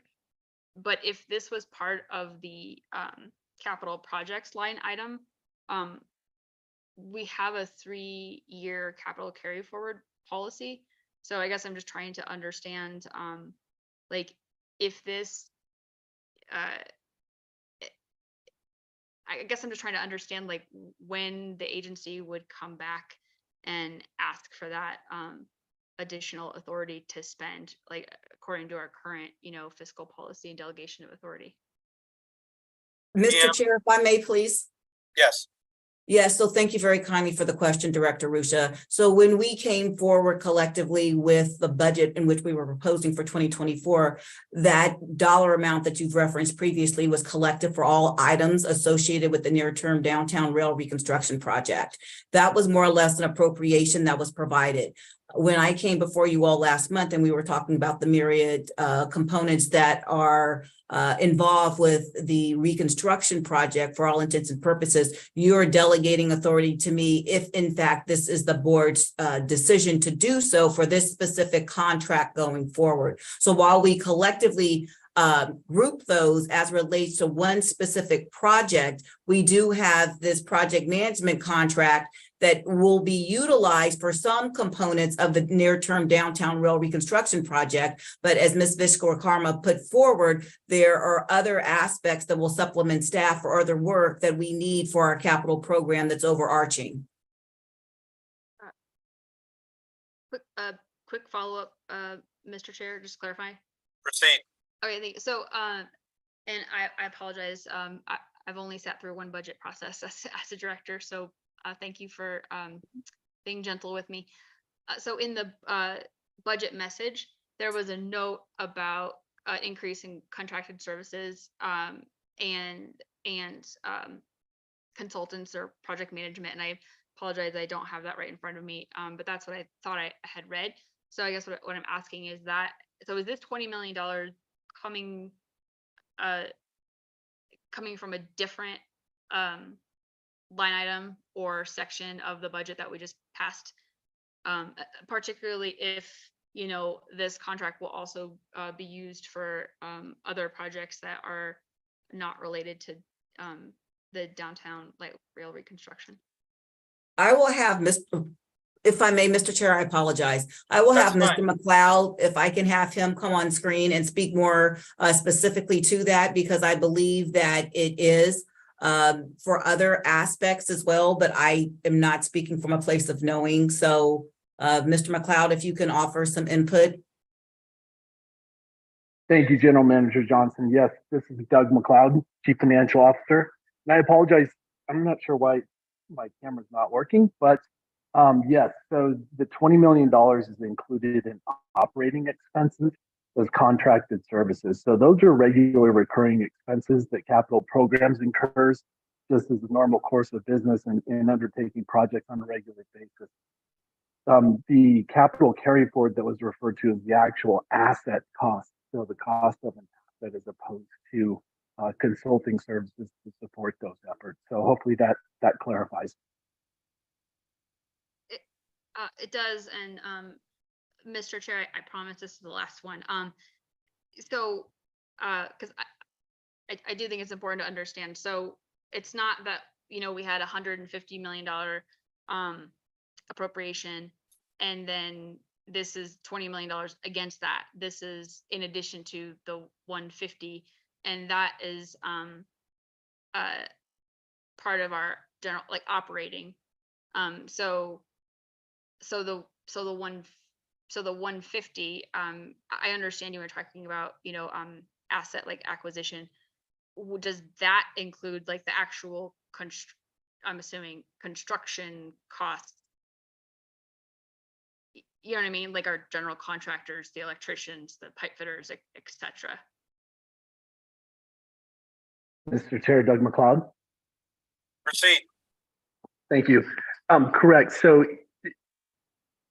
without getting too deep into the accounting treatment of these things, so generally when a project is undertaken, if it's a specific project and there's associated costs with that specific project, the accounting treatment is, and this is how we budget for things as well, the accounting treatment is together. All those costs included in the cost of the project. There's also regular ongoing expenses that we incur. So I'm not sure about the individual components regarding that 150 million, other than to say that the 150 million includes the cost of providing, of making those reconstruction efforts. Ongoing costs that capital programs would use contractual services for would be included in regular expenses. So there's oftentimes just regular costs in doing things, but when it's a specific capital project, those project costs are assigned to that project as a capital project. Hopefully that makes sense. It does, thank you. And I don't want to wade into the other committee's work, but I appreciate the clarification, Mr. McLeod. I'll yield. All right, thank you both for the input. Director Rosenthal, then Director Tisdale. Go ahead. Thank you, Mr. Chair, and everybody answered a lot of my questions.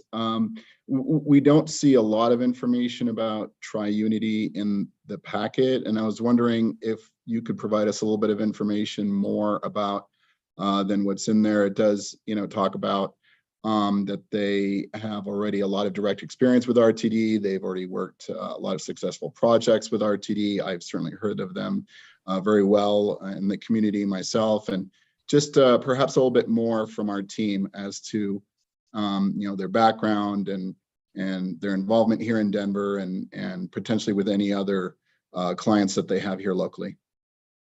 Director Rosenthal, if I may, is that something you desire as a follow-up or a summary right now? Just 30 seconds, or they're X number of years old. They've been working, Sure. with these types of companies already, these clients already here in Denver, All right. that sort of thing.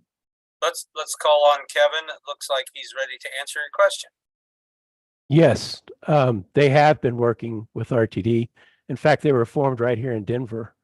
The principal of the company was working for another firm that was working on T-Rex. He was encouraged to go out and start his own business, initially focusing on systems engineering. Through his work on Fast Tracks, he was able to expand into project controls and is now working in more than one state. While he started off working strictly for us here at RTD, he's now working in LA and other cities, and started off as a DBE and has graduated from that. And it's been a successful firm, and it's been a partnership in different ways on different projects throughout Fast Tracks, and now moving into beyond Fast Tracks, our current effort to rebuild the downtown rail. Thank you. Does that answer your question, sir? Yes, sir, and thank you very much. Thank you both. Director Tisdale, the floor is yours. Thank you very much, Mr. Chairman. Just to repeat briefly what we discussed at a board meeting relative to this issue of authorization versus appropriation. In the first instance, the budget is an authorization document. It authorizes expenditures so that planning and so forth can go on, as opposed to the actual appropriation for larger contracts, which is a separate action taken by the board when the specific contract is proposed to be let. There is nothing in the budget that alters, amends, modifies, or varies the delegation of authority resolution of the board. So the fact that we have designated in the budget X $100 million to be spent doesn't mean that the general manager goes out and spends those monies if the contract is in excess of the general manager's delegated authority. I just wanted to add that clarification from a finance committee perspective. Thank you, Mr. Chairman. And thank you, Mr. Chairman of the other committee, for that clarification. In addition, we do appreciate that. All right, we're about to wrap up. Okay, birthday girl, one more bite of the apple. Go ahead, Director Rusha. Thank you for your grace, Mr. Chair. Could someone, because I don't have it in front of me, there is a provision in the delegation of authority regarding like change orders. And I could someone briefly just recap what those parameters are? So I don't remember if it was like 20 or 25% or whatever the number was, and if there is a limit on that. Like, for example, if there's a change order and that exceeds 2 million, does that come before the board or not? I understand your question. Madam CEO GM, proceed. Yes, hi. Thank you very kindly for the question, Director Rusha. I'm going to ask our general counsel. I was trying to find the document. I don't have it readily available in front of me, but I do believe general counsel knows that specific amount. Yes, thank you, Mr. Chair, if I may. Proceed.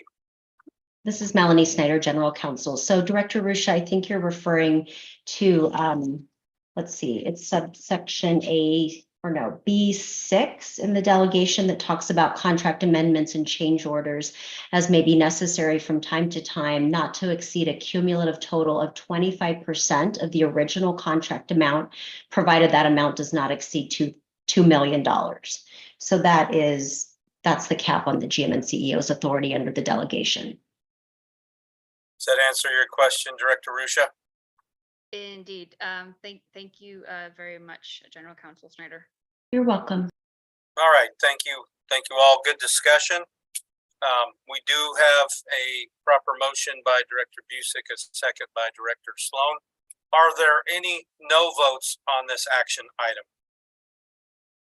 There is a no vote. All right, we will do a roll call vote on action item number 3. Vice Chair Julian Bouquet. Yes. Director Busick. Yes. Director Harwick. Yes.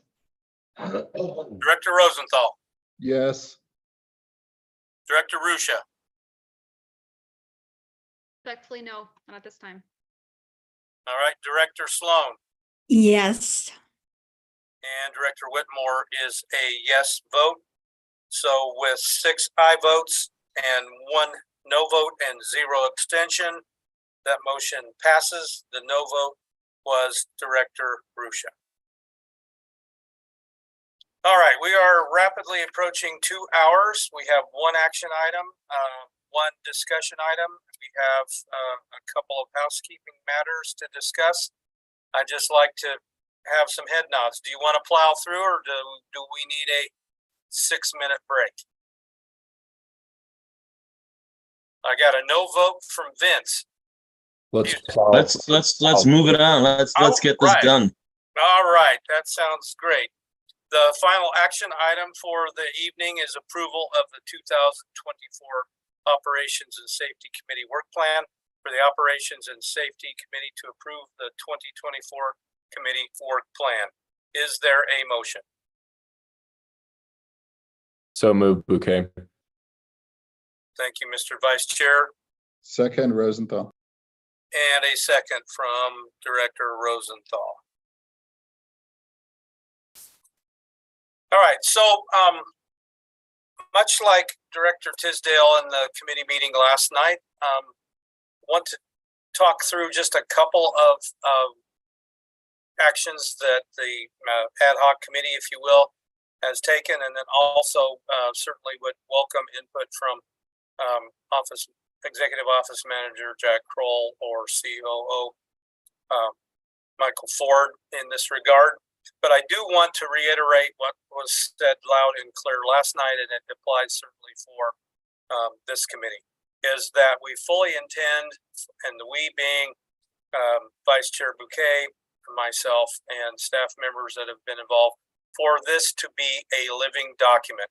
We want to fully understand that what we have is a new creation, very important and I think very wise action item to chart a bit of a course for this committee.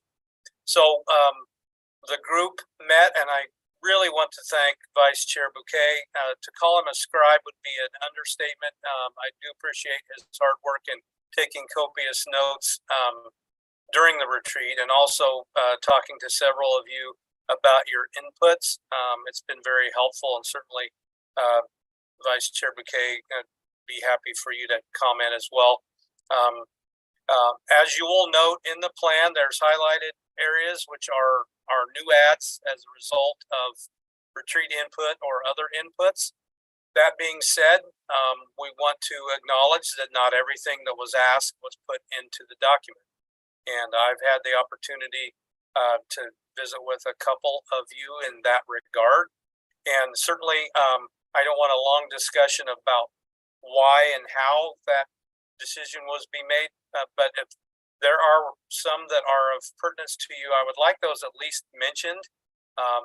Since this is a living document, we will take a look at everything that comes our way, and we certainly have had really good input, and I value everybody's time and efforts and emails and structures that you have suggested. So with that, Vice Chair Bouquet, if there's anything you would like to add, then I'll turn it over to staff, and then we can discuss the matters a bit. Yeah, thank you very much, Chair. Yeah, I think you know, we have to remember that this being kind of our first year, like integrating the work plan and getting us as directors say of, you know, having a little bit more input when it comes forward with our annual process. And I think they're, you know, going forward with it, I think there's a lot of opportunities going forward of maybe streamlining how we can get it that director's input is put into advance, and then maybe as a discussion going into into the next retreat next year. But ultimately, I do want to reiterate that the idea of this being a living document, and if there are things that are ultimate need that need to be discussed in these next couple months, going to the end of the year, we 100% have the autonomy as directors to do it. But excited for a good discussion tonight. Thank you, Mr. Vice Chair. I would also like to echo something that Chair Tisdale mentioned last night. It does seem a little clunky that we're in mid-March and you know, adopting this plan with some time passed in this year. But because of our election period in January and the fact that we don't have the committee structured right away, and that this is a new action for both committees mentioned and certainly others, that's just the way it's probably going to have to be, at least for the short term. All right, so with that, I'd like to offer up staff time, and we'll start with GM CEO Johnson and any other inputs from Mr. Ford or Mr. Kroll. Yes, thank you very much, Mr. Chair. I just want to call attention to package page 76 under the month of April, where we have, it says fleet and facilities transition update. That's misappropriately categorized. It should be facilities because we have a fleet, but if we don't have facilities, then our plan is for naught. So if we can get that updated, I would ask board staff. It should be facilities fleet transition plan update as we move forward, and we should ensure we utilize that nomenclature as we move forward. Thank you.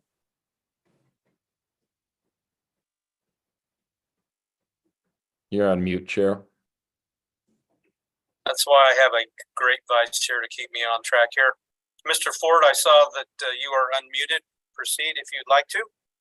Yeah, no, I think we did a great job. I think we have a good working document with a lot of flexibility, and it's addressing the issues and concerns that were registered going forward. So I have no other comments. I just appreciate being part of that process. Thank you. All right, thank you, Mr. Ford. Mr. Kroll. Thank you, Committee Chair Whitmore. This is Jack Kroll, Executive Manager of the Board Office. We will make the change noted by GM and CEO Johnson. Additionally, with respect to this matter, I just echoed Chief Operating Officer Michael Ford. This was a good process. It was an example of how to move forward with an agenda as a group. And I think you are well prepared for success as a committee by adopting this work plan.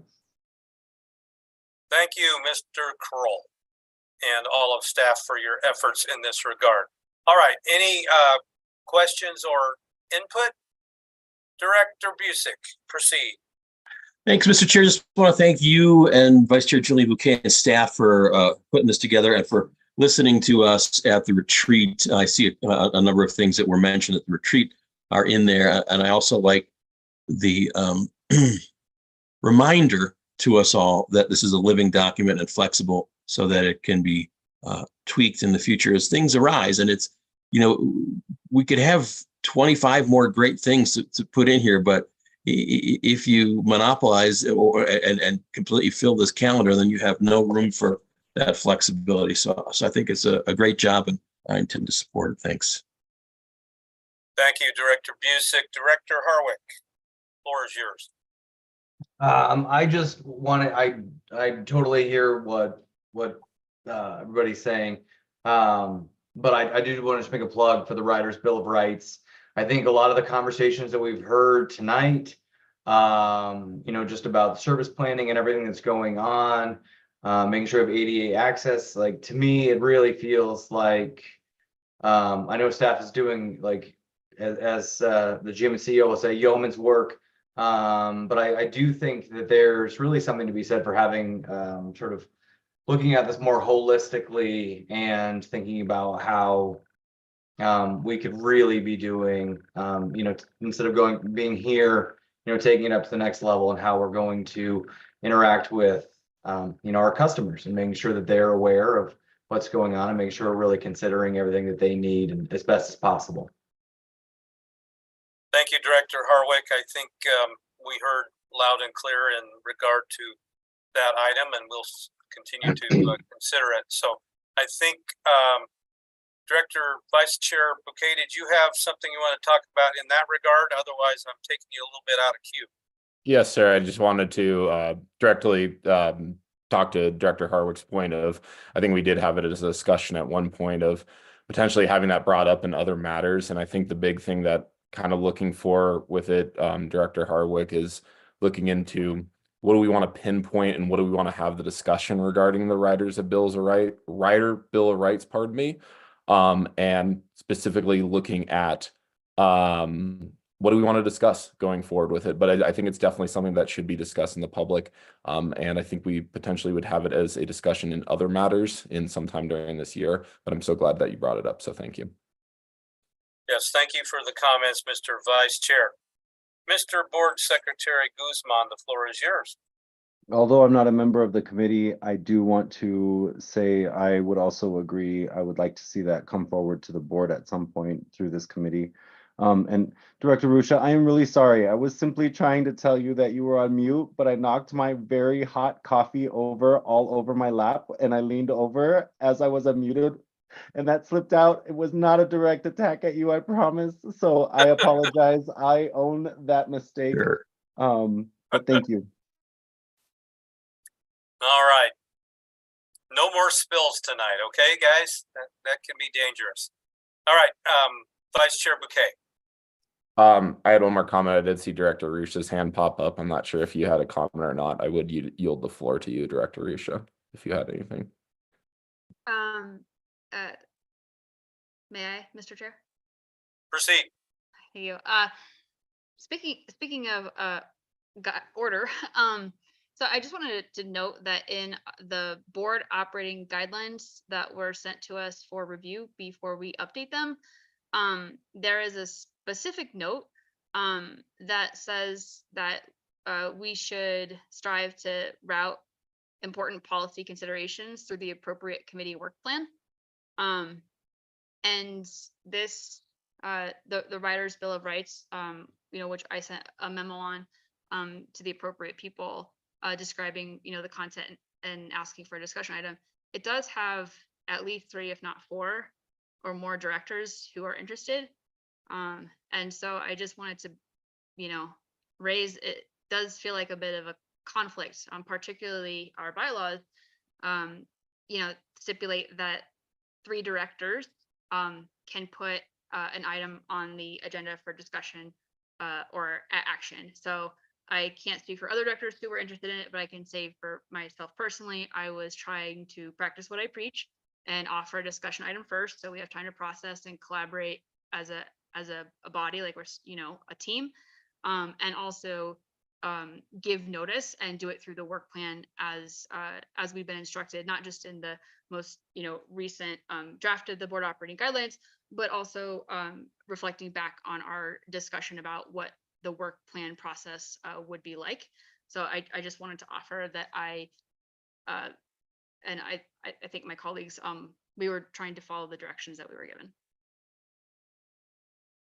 Well, I take your comments duly noted, and we certainly heard you, and this process doesn't preclude the 3 director action by any means, and so that can happen as well. But we hear you loud and clear, and we will look at this item as well as a couple of others here in the next several months. Mr. Kroll. Thank you, Committee Chair Whitmore. This is Jack Kroll, Executive Manager of the Board Office again. I just want to address, you did a great job indicating that this work plan system does not preclude the 3 director initiated action item process or discussion process. It also does not impede in any way the chair's capacity under the bylaws to place items on the agenda, nor does it impede the committee chair's capacity to do so, nor does it impede the GM and CEO's capacity to do so. It is literally a planning document, and it is not meant to be a gatekeeping document. Well said. Thank you very much. Director Harwick. I'd like to make a motion to add it. We have a properly made motion. Do we have a second to add Riders Bill of Rights to the operational work plan? I will second that. All right, we have a second. I have several hands up. I will go with Vice Chair Bouquet first. I might just want a clarification from Mr. Kroll first. Or I would like to hear from Mr. Kroll first. My apologies. Proceed, Mr. Kroll. Thank you, Committee Chair Whitmore. Yes, this is totally allowable to amend this, and my hand just went up with a request from Directors Harwick and Ruscia to define in which month you would like to discuss it. Yeah. All right, well, so I think the proper motion is to amend the work plan, if that's amenable to Directors Harwick and Ruscia. And then secondly, we're on discussion of the amendment, and we could look at the date, or we can say via the amendment that we will get it on the agenda sometime in the next 6 months, or in the 2024 calendar year. So just a couple of thoughts for me. Director Bouquet.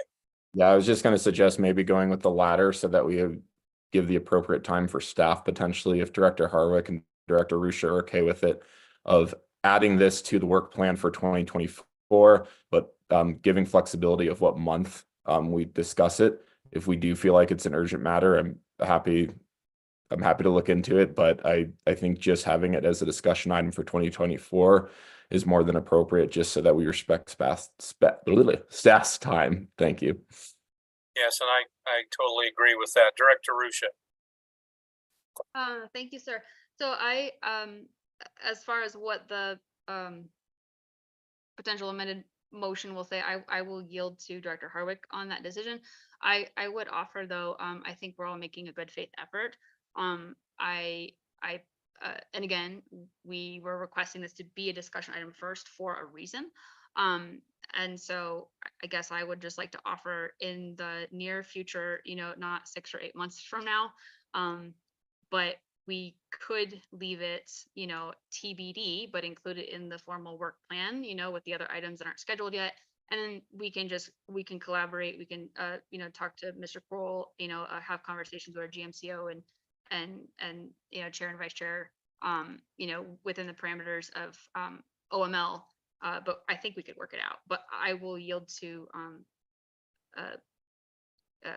Director Harwick, and he can make the final decision on what the motion. All right. Thank you. I do have, and we want to hear from you, Director Harwick, as a motion maker, but let me call on Director Bouquet first. I bet I want to hear from CEO GM Johnson, because I'm curious what she'll say. Thank you. I appreciate you letting me yield my time, but I'll speak after. Go ahead, Ms. Johnson.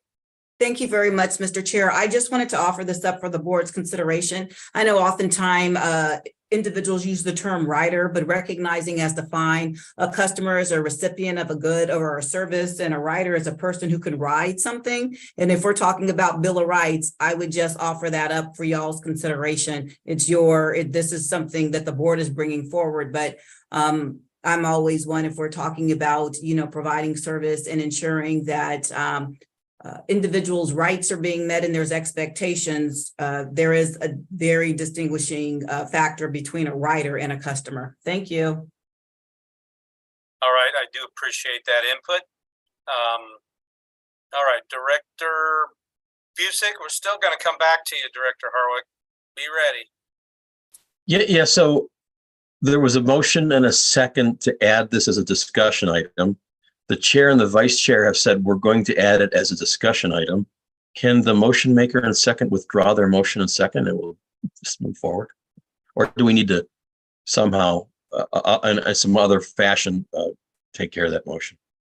But we do need to address the motion because it was duly made. So it can either be withdrawn or we can further discuss and take a vote on it. But I definitely want to have a clarifying descriptor here because we may not all be on the same page. Director Bouquet? That's the question I was going to ask, Chair, is just regarding I would love for Director Harwick and then Director Ruscia specifically of, what is the discussion we're potentially having regarding, Riders Bill of Right or Customers Bill of Rights of what are we asking and what do we want to know? I guess that would be my question of just a clarification.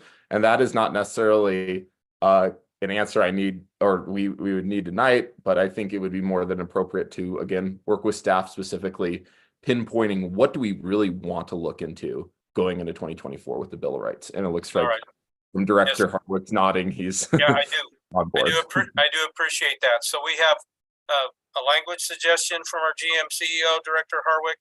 We have some kind of a timing issue, or we have the ability to put it on there without the motion. So what is your pleasure, Director Harwick?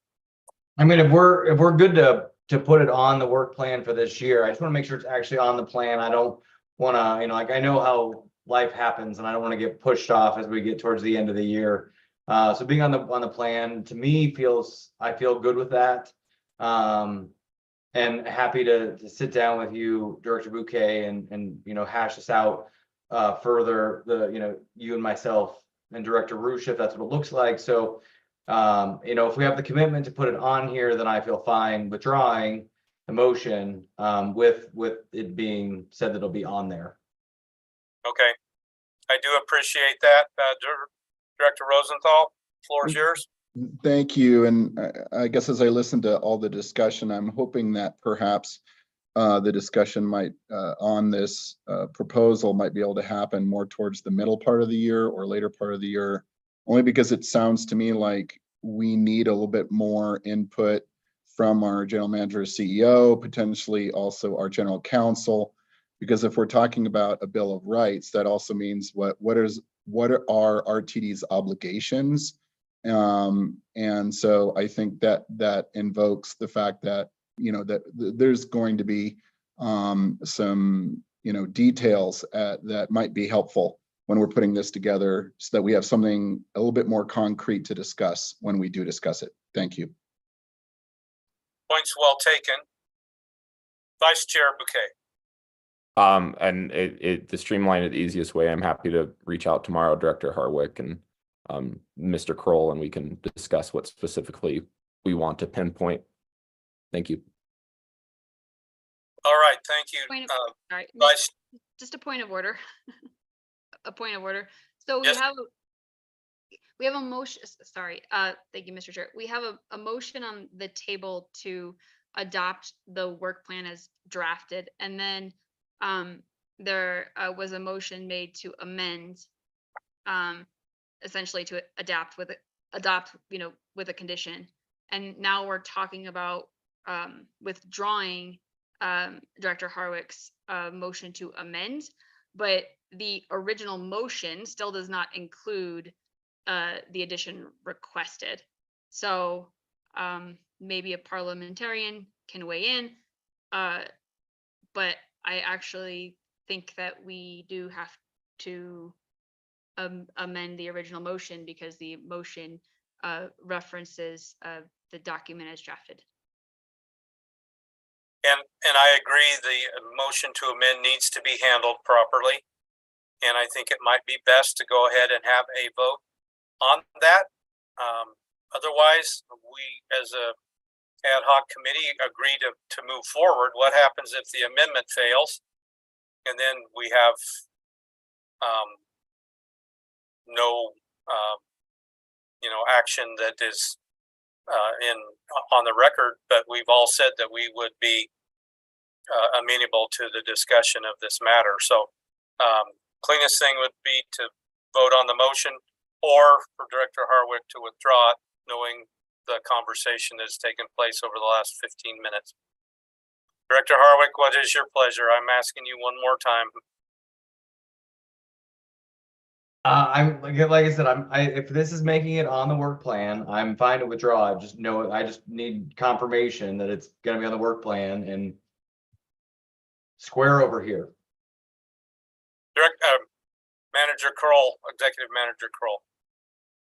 Thank you, Committee Chair Whitmore. Yeah, I have it typed in, and it's on the work plan, slotted in at the bottom here as an item to be placed on a future agenda. So it's right next to the paratransit peer review as a pending item, and we'll get it slotted in, assuming you all approve this work plan. So I don't have a real strong opinion about whether to keep the motion or disregard it. I do think you need to go back to your original motion and simply approve the work plan. It's here, it's written down, it's not going anywhere. All right, but we do have a motion to amend on the floor. And Robert or Bob tells me that needs to be handled.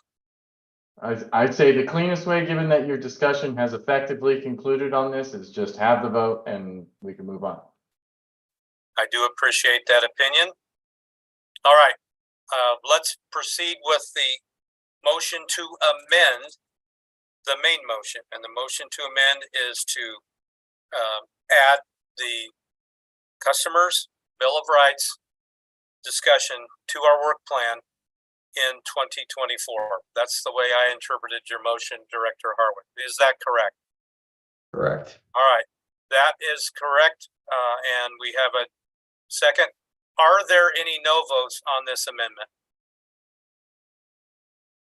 Seeing no votes, the amendment carries. Let's now proceed to the main motion, which is the adoption of the now amended Operations and Safety Work Plan. Are there any no votes on the work plan motion as amended? Seeing none, I declare the motion passed unanimously. 7 yeses and 0 no's. We have a successful motion, and thank you all for your patience in working through this process. This is just kind of a laboratory process as we work through this new item. And certainly I didn't handle it as well as Director Tisdale last night. Okay, we have to move on to discussion items, and we have one discussion item left on the agenda for this evening. It's the Allied Universal Security Services Contract third option year. And at this point in time, I would like to ask Dr. Joel Fitzgerald, Chief of Police and Emergency Management, and Steve Martingano, Deputy Chief of Police, to present this item. Gentlemen, the floor is yours. Thank you very much, Chair Whitmore, and thank you, esteemed members of the committee and board, for hearing our discussion item this evening. As most of you know, our RTD security model consists of internal security officers, secondary employment police, and the topic of this conversation, our security contract with Allied Security. They cover our facilities, they help our customers, and they cover our property and people. Our operators are essential to the functioning of this environment, and it's key to our operators that we have Allied and police providing coverage. So in July of 2019, after a procurement process was conducted, Allied was selected to be our provider. Their initial contract had within it 3 option years. 2 of those option years have already been voted on by members of the board. And we are proposing a 3rd and final option year to be executed to extend our coverage from July 1st of 2024 to June 30th of 2025. We have a PowerPoint that is ready to go. Steve Martingano will facilitate the PowerPoint. And if you have any questions regarding what it is we're asking for or any of the coverages that Allied provides, we're here to answer them for you. I'll turn it over to Steve. Thank you, sir. You're welcome. Just want to make sure everyone can see my screen. All right. So as the chief had mentioned, we're going to be discussing the third option year for our security services contract. Just to give you a little history of our security model. As you know, we have a transit police department. As of today's date, we have 79 officers, and as of Monday, we will have 85. So we continue to grow internally for our police department officers. We also have contracted security, as we're going to discuss a little bit further here. Secondary employment police officers, which we currently utilize with the cities of Denver, Aurora, Lakewood, and Thornton. Video investigations and security technology, emergency communications, as well as emergency management. So again, discussing our contracted security, it's a third-party security services. Currently, some of the functions they provide are critical infrastructure, security at RTD facilities, bus terminals, and rail stations. They currently provide security at such places as Denver Union Station, Civic Center, downtown Boulder, Blake Street, administrative offices, and other locations that experience large congregations of customers and employees to provide high visibility and deterrence to criminal activity. They do fare enforcement on rail and bus vehicles. So they conduct fare checks on a daily basis and continually educate customers on the importance of paying for public transportation, as well as write citations and warnings to those who do not comply with fare requirements. They provide patrol services at RTD facilities, rail platforms, bus shelters, and park and rides. So they are placed in strategic locations and posts to reduce criminal activity and also provide a customer service approach to assisting customers on directions and routes. They provide enhanced security presence during large-scale events related to an increase in RTD customer ridership. So they provide assistance with crowd control, guiding customers to and from special events that people utilize public transportation to attend. And they make sure that Taylor Swift fans are safe when they come down to the stadium.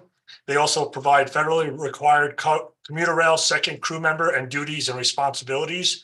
So they perform security and fare enforcement functions, as well as ensuring a second crew member is available for commuter rail to provide service and on-time functions.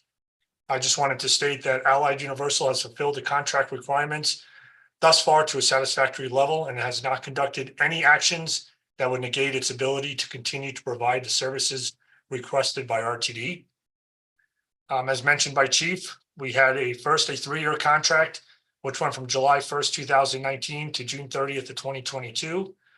We had 3 additional option years that were provided within the contract. July 1st, 2022 to July 30th of 2023 was exercised. July 1st, 2023 to June 30th of 2024 was exercised, and we're currently in the midst of that. And there's a third option of July 1st, 2024 to June 30th of 2025. Staff will bring forward a recommended action, authorize final option year exercise to include the dates of July 1st, 2024 to June 30th of 2025. The meeting dates are going to be the Operations and Safety Committee on April 17th, 2024, as well as the full Board of Directors meeting April 30th of 2024. And in next steps, the internal staff is going to process for new contract procurement development. We can commence that no later than August 1st of 2024. And then a scope summary will be brought to the board's consideration by Q3 of 2024. And then what we're going to do is looking at separating our current contract into 2. One is going to be looking at security services that are going to be managed by the RTD Transit Police Department. And then the second crew member contract, we are going to be looking at having that be managed by commuter rail operations. And thank you.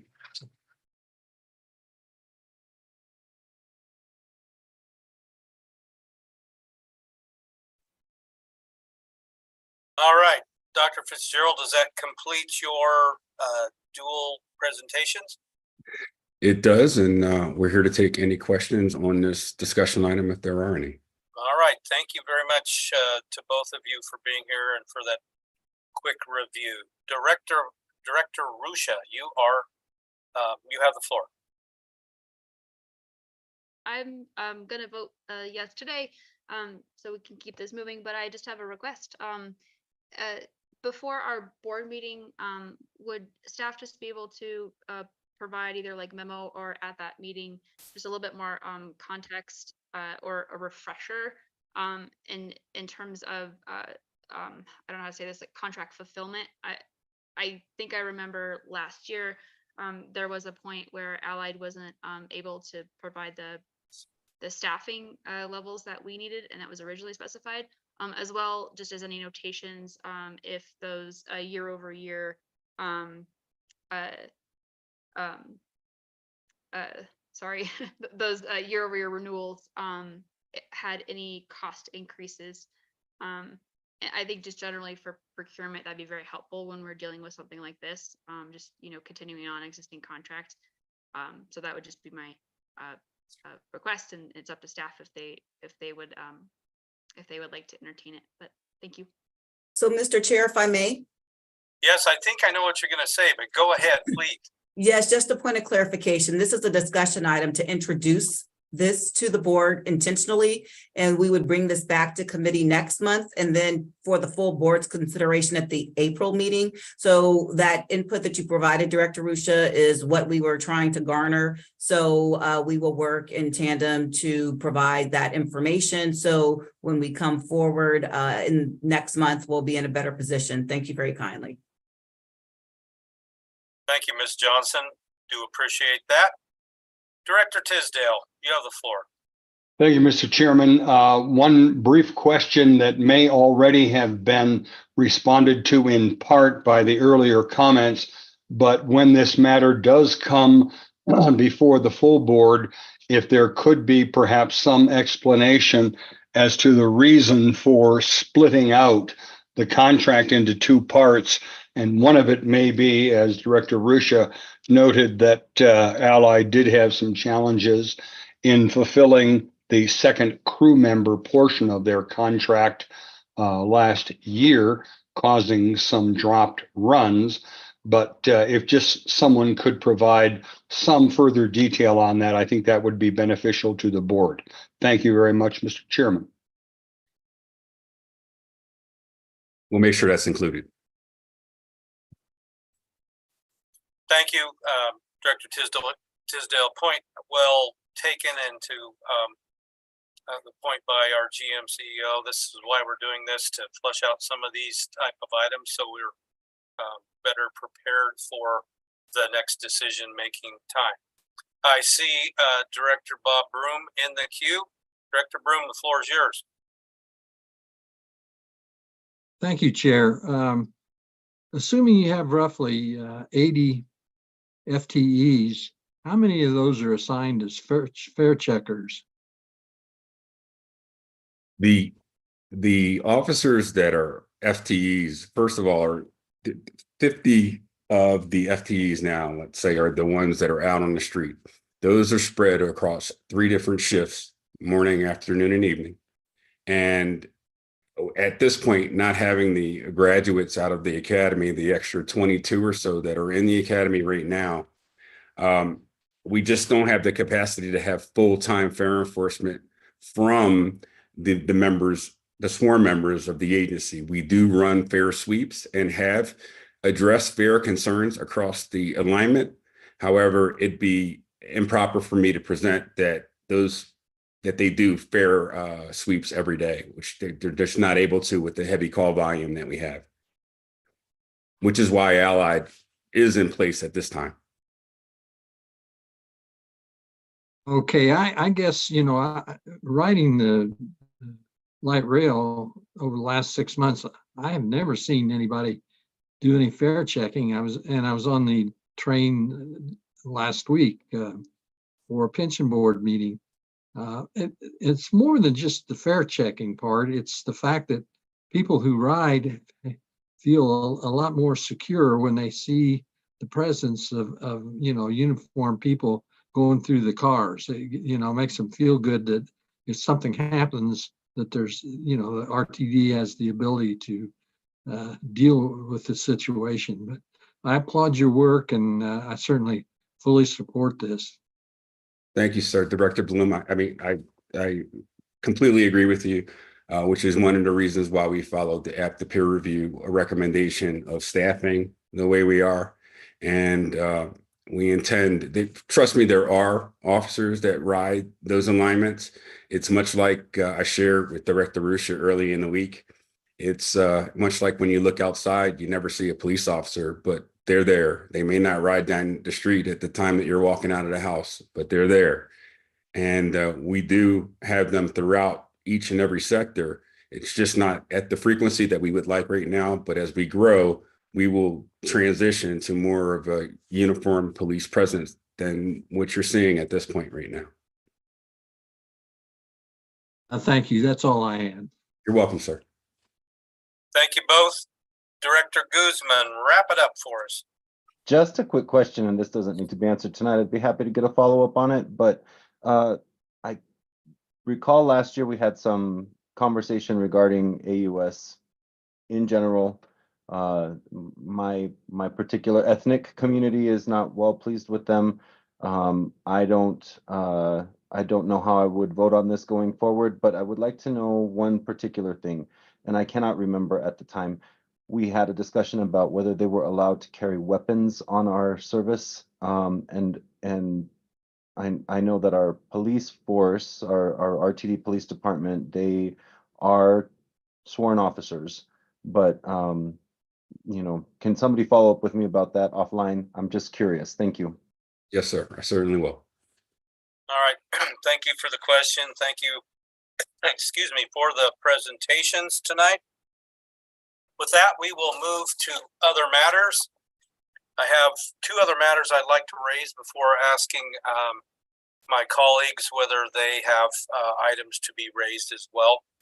The first one I'd like to bring to everyone's attention is follow up on a discussion that we had at the retreat regarding the name of our committee. There was a fairly robust conversation about adding another name to our committee, that being security. So I would like to see if there's a consensus to request the executive committee to consider a bylaw amendment at its April meeting or later, but an April meeting if we can do it, to change the name of our committee from the Operations and Safety Committee to Operations, Safety, and Security Committee, or some derivative thereof. So are there any comments in that regard? Director Rusha. Thank you for that, and thanks for giving us the heads up. I actually, I don't know if it's out of order, but I wanted to note that Director Rosenthal also commented on the customer service piece. So I don't know if we want a very, very long name and also include that, but if he had, if he actually thought that, if he meant that, then I just wanted to remind everyone that that was also noted as well. But I wouldn't have an issue with what you just suggested, Mr. Chair. Thank you for opining on that. Director Rosenthal, you're going to give me a long thing to remember here, buddy? No, just Director Rusha indicated something that was discussed at our retreat, and perhaps she could go in a little bit more detail about that. Just maybe tell her what I mean, please ask Director Rusha what I had said that she is quoting. Thank you. Director Rusha, would you care to reply? I'm sorry, it's my bedtime, so we can forget that I even made the comment. I was just trying to recognize that. So at our retreat, Director Rosenthal commented that we also, handle customer service, and I think previous iteration of this committee did specifically say customer service. And so I wanted to ask Director Rosenthal if we are potentially considering changing the committee's name vis-a-vis bylaw, if that was something that he was interested in. But if we don't have to discuss, I was trying to be polite. I apologize. Okay, well, I would submit that customer service has a great deal to do for the performance committee, the audit committee, and certainly finance and planning. So I think it's all encompassing in my humble opinion. With that, rescue me, Vice President or Vice Chair Bouquet. Director Rosenthal, do you want it to be Operations, Safety, Service, and Security? No, Committee? I swore I thought I heard that Director Rusha say fees, customer service fees, and I'm like, Oh, no, I think she's regarding to customer service, but oh, okay, you know, customer service is great, but I swore I heard the word fees. I'm you like, want that added on to the name? sure, you know, operations, safe, or security and customer service, something like that would be perfectly fine. So the proposal right now is specifically regarding operations, safety, and security. And I think Chair Whitmore is regarding that all of us as standing committees are part of customer service, and all of us as staff and public elected officials are part of customer service. So I don't think we necessarily need it. Thank you. That's my suggestion. Thank you, Director Rosenthal. Yeah, appreciate all the comments. Any other comments about the proposal, which just adds the term security? We do not need a formal motion according to our executive manager, Jack Kroll. Just kind of a head nod. Are you okay with that going forth for the executive committee to discuss in an upcoming meeting? I'm not seeing any vociferous head nods in the negative. Okay, so with that, members of the executive committee are on board with us tonight. So, and I'm sure Jack will make sure that happens. Okay. Finally, before I ask for additional items from my colleagues, I would like to take a moment to recognize Chief Operating Officer Michael Ford, who recently announced his plan to retire effective soon, April 6th. Mr. Ford, it has been an honor and a pleasure to work with you during my time on the board, going back to being on the remnants of the former committee as a rookie 5 years ago, and got to work with you a lot back then, and that has continued. We want to especially thank you for your leadership, for being a public servant, a transit servant for, from what I recall, Michael, your entire grown career, and we know that these are the kind of people that move people, both theoretically and realistically. So we want to wish you the best in the next chapter of your endeavors. I wish you lots of leisure, but I know you well enough that you're looking for a little adventure, and I wish that to you as well, Mr. Ford. So if you would like to say anything, that's fine. I know you're a man of few words, but the floor is yours at the moment. Well, thank you, Chair, and thank you for your acknowledgement, and thank you for just the last 5-6 years. I know that you're on a quick exit in July as well. So I can appreciate that as well. So no, I just want to say thank you. It's been a nice time and a lot that's gotten done in that time as well. So I appreciate the sentiment, and I look forward to the next chapter, and thank you all for your support. So thank you. You're very welcome, and congratulations. Thanks. All right, before we adjourn, are there other matters to discuss from members of the committee or staff members? As I see Mr. Kroll's hand go up. Mr. Kroll. Yes, Committee Chair Whitmore, Jack Kroll, Executive Manager of the Board Office. Just wanted to indicate to you all that we have received indication from Director Busick of his intention to step away from this committee. This will create a spot for newly appointed and sworn in Director Lewis to step into this committee. That matter will go before the Executive Committee next week, and then will be ratified by the full board at the end of the month.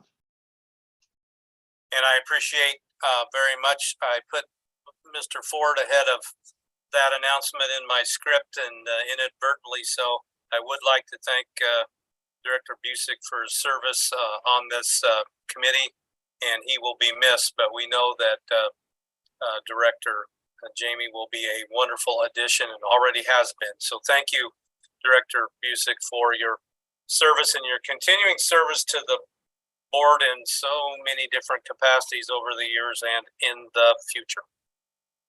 Other matters from other directors?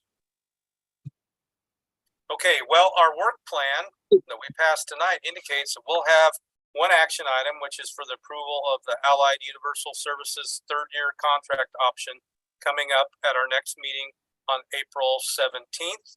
Right. Go. I was trying to go, but I'm on my phone and I couldn't get up. No, My you're too hand. late. Sorry. No, go right ahead, Director Harwick. I appreciate that. Yeah, no, sir. I just had a this is a smidge the elephant in the room with all this stuff that's going on. About the request for front range passenger rail, and just thinking about that part of that could be tied to the FISA. I just more wanted to ask a general question. If we're going to be asked to utilize this, potentially be asked to utilize this money towards that, there's a lot of other fast tracks items that are also left undone. And I'm just curious about, if we've already done that study, is it possible to take some of the FISA money and study those other lines, just to be able to have like a little bit of an apples to apples comparison, whether that's the L line extension, or going down further, towards C470, or the N line further north, or, this isn't in there necessarily, but like even double tracking the A line. So I don't know what that looks like, but again, I feel like if we're being asked to do this, I feel like we should look at all of those things just to be able to give ourselves the proper comparison and be able to vote appropriately. So I don't know what that looks like, but I feel like that's in our best interest, both as board members that represent the whole district, all 2,400 square miles. So I don't know what I'd necessarily, where this goes, but it's just something that's been on my mind as, these things trickle down to us. So that's, again, don't know what I'm asking, other than I feel like I should share that I think this is important. Well, I appreciate the mention, and I think there's been numerous conversations, varying degrees in this regard. And I think that's something that we should probably discuss. I don't know if that needs to go to the executive committee to formulate a strategy on that. But with that, a member of the executive committee has raised her hand. So First Vice President Catlin, if you would like to opine on that statement, the floor is yours. Excuse me. Thank you, Ian. I agree. I just wanted to thank you for looking at it in a holistic standpoint. So yes, I completely concur that we need to take a pause and look at everything from a much more comprehensive standpoint. So thank you for your comments. I would ask you to carry that to the executive committee. I think that may be a good starting point. So we have several members all nodding their heads from the executive committee, and I appreciate you bringing it up, Director Harwick. Mr. Kroll, did you have something to add, or did that get handled? I would just note that I will be sure to bring this item to Chair Davidson when we speak next. Yes, and Chair Davidson has been attending almost every meeting, and tonight he just could not because of work commitments, and certainly I'm sure he has a strategy, or at least a thought in that regard.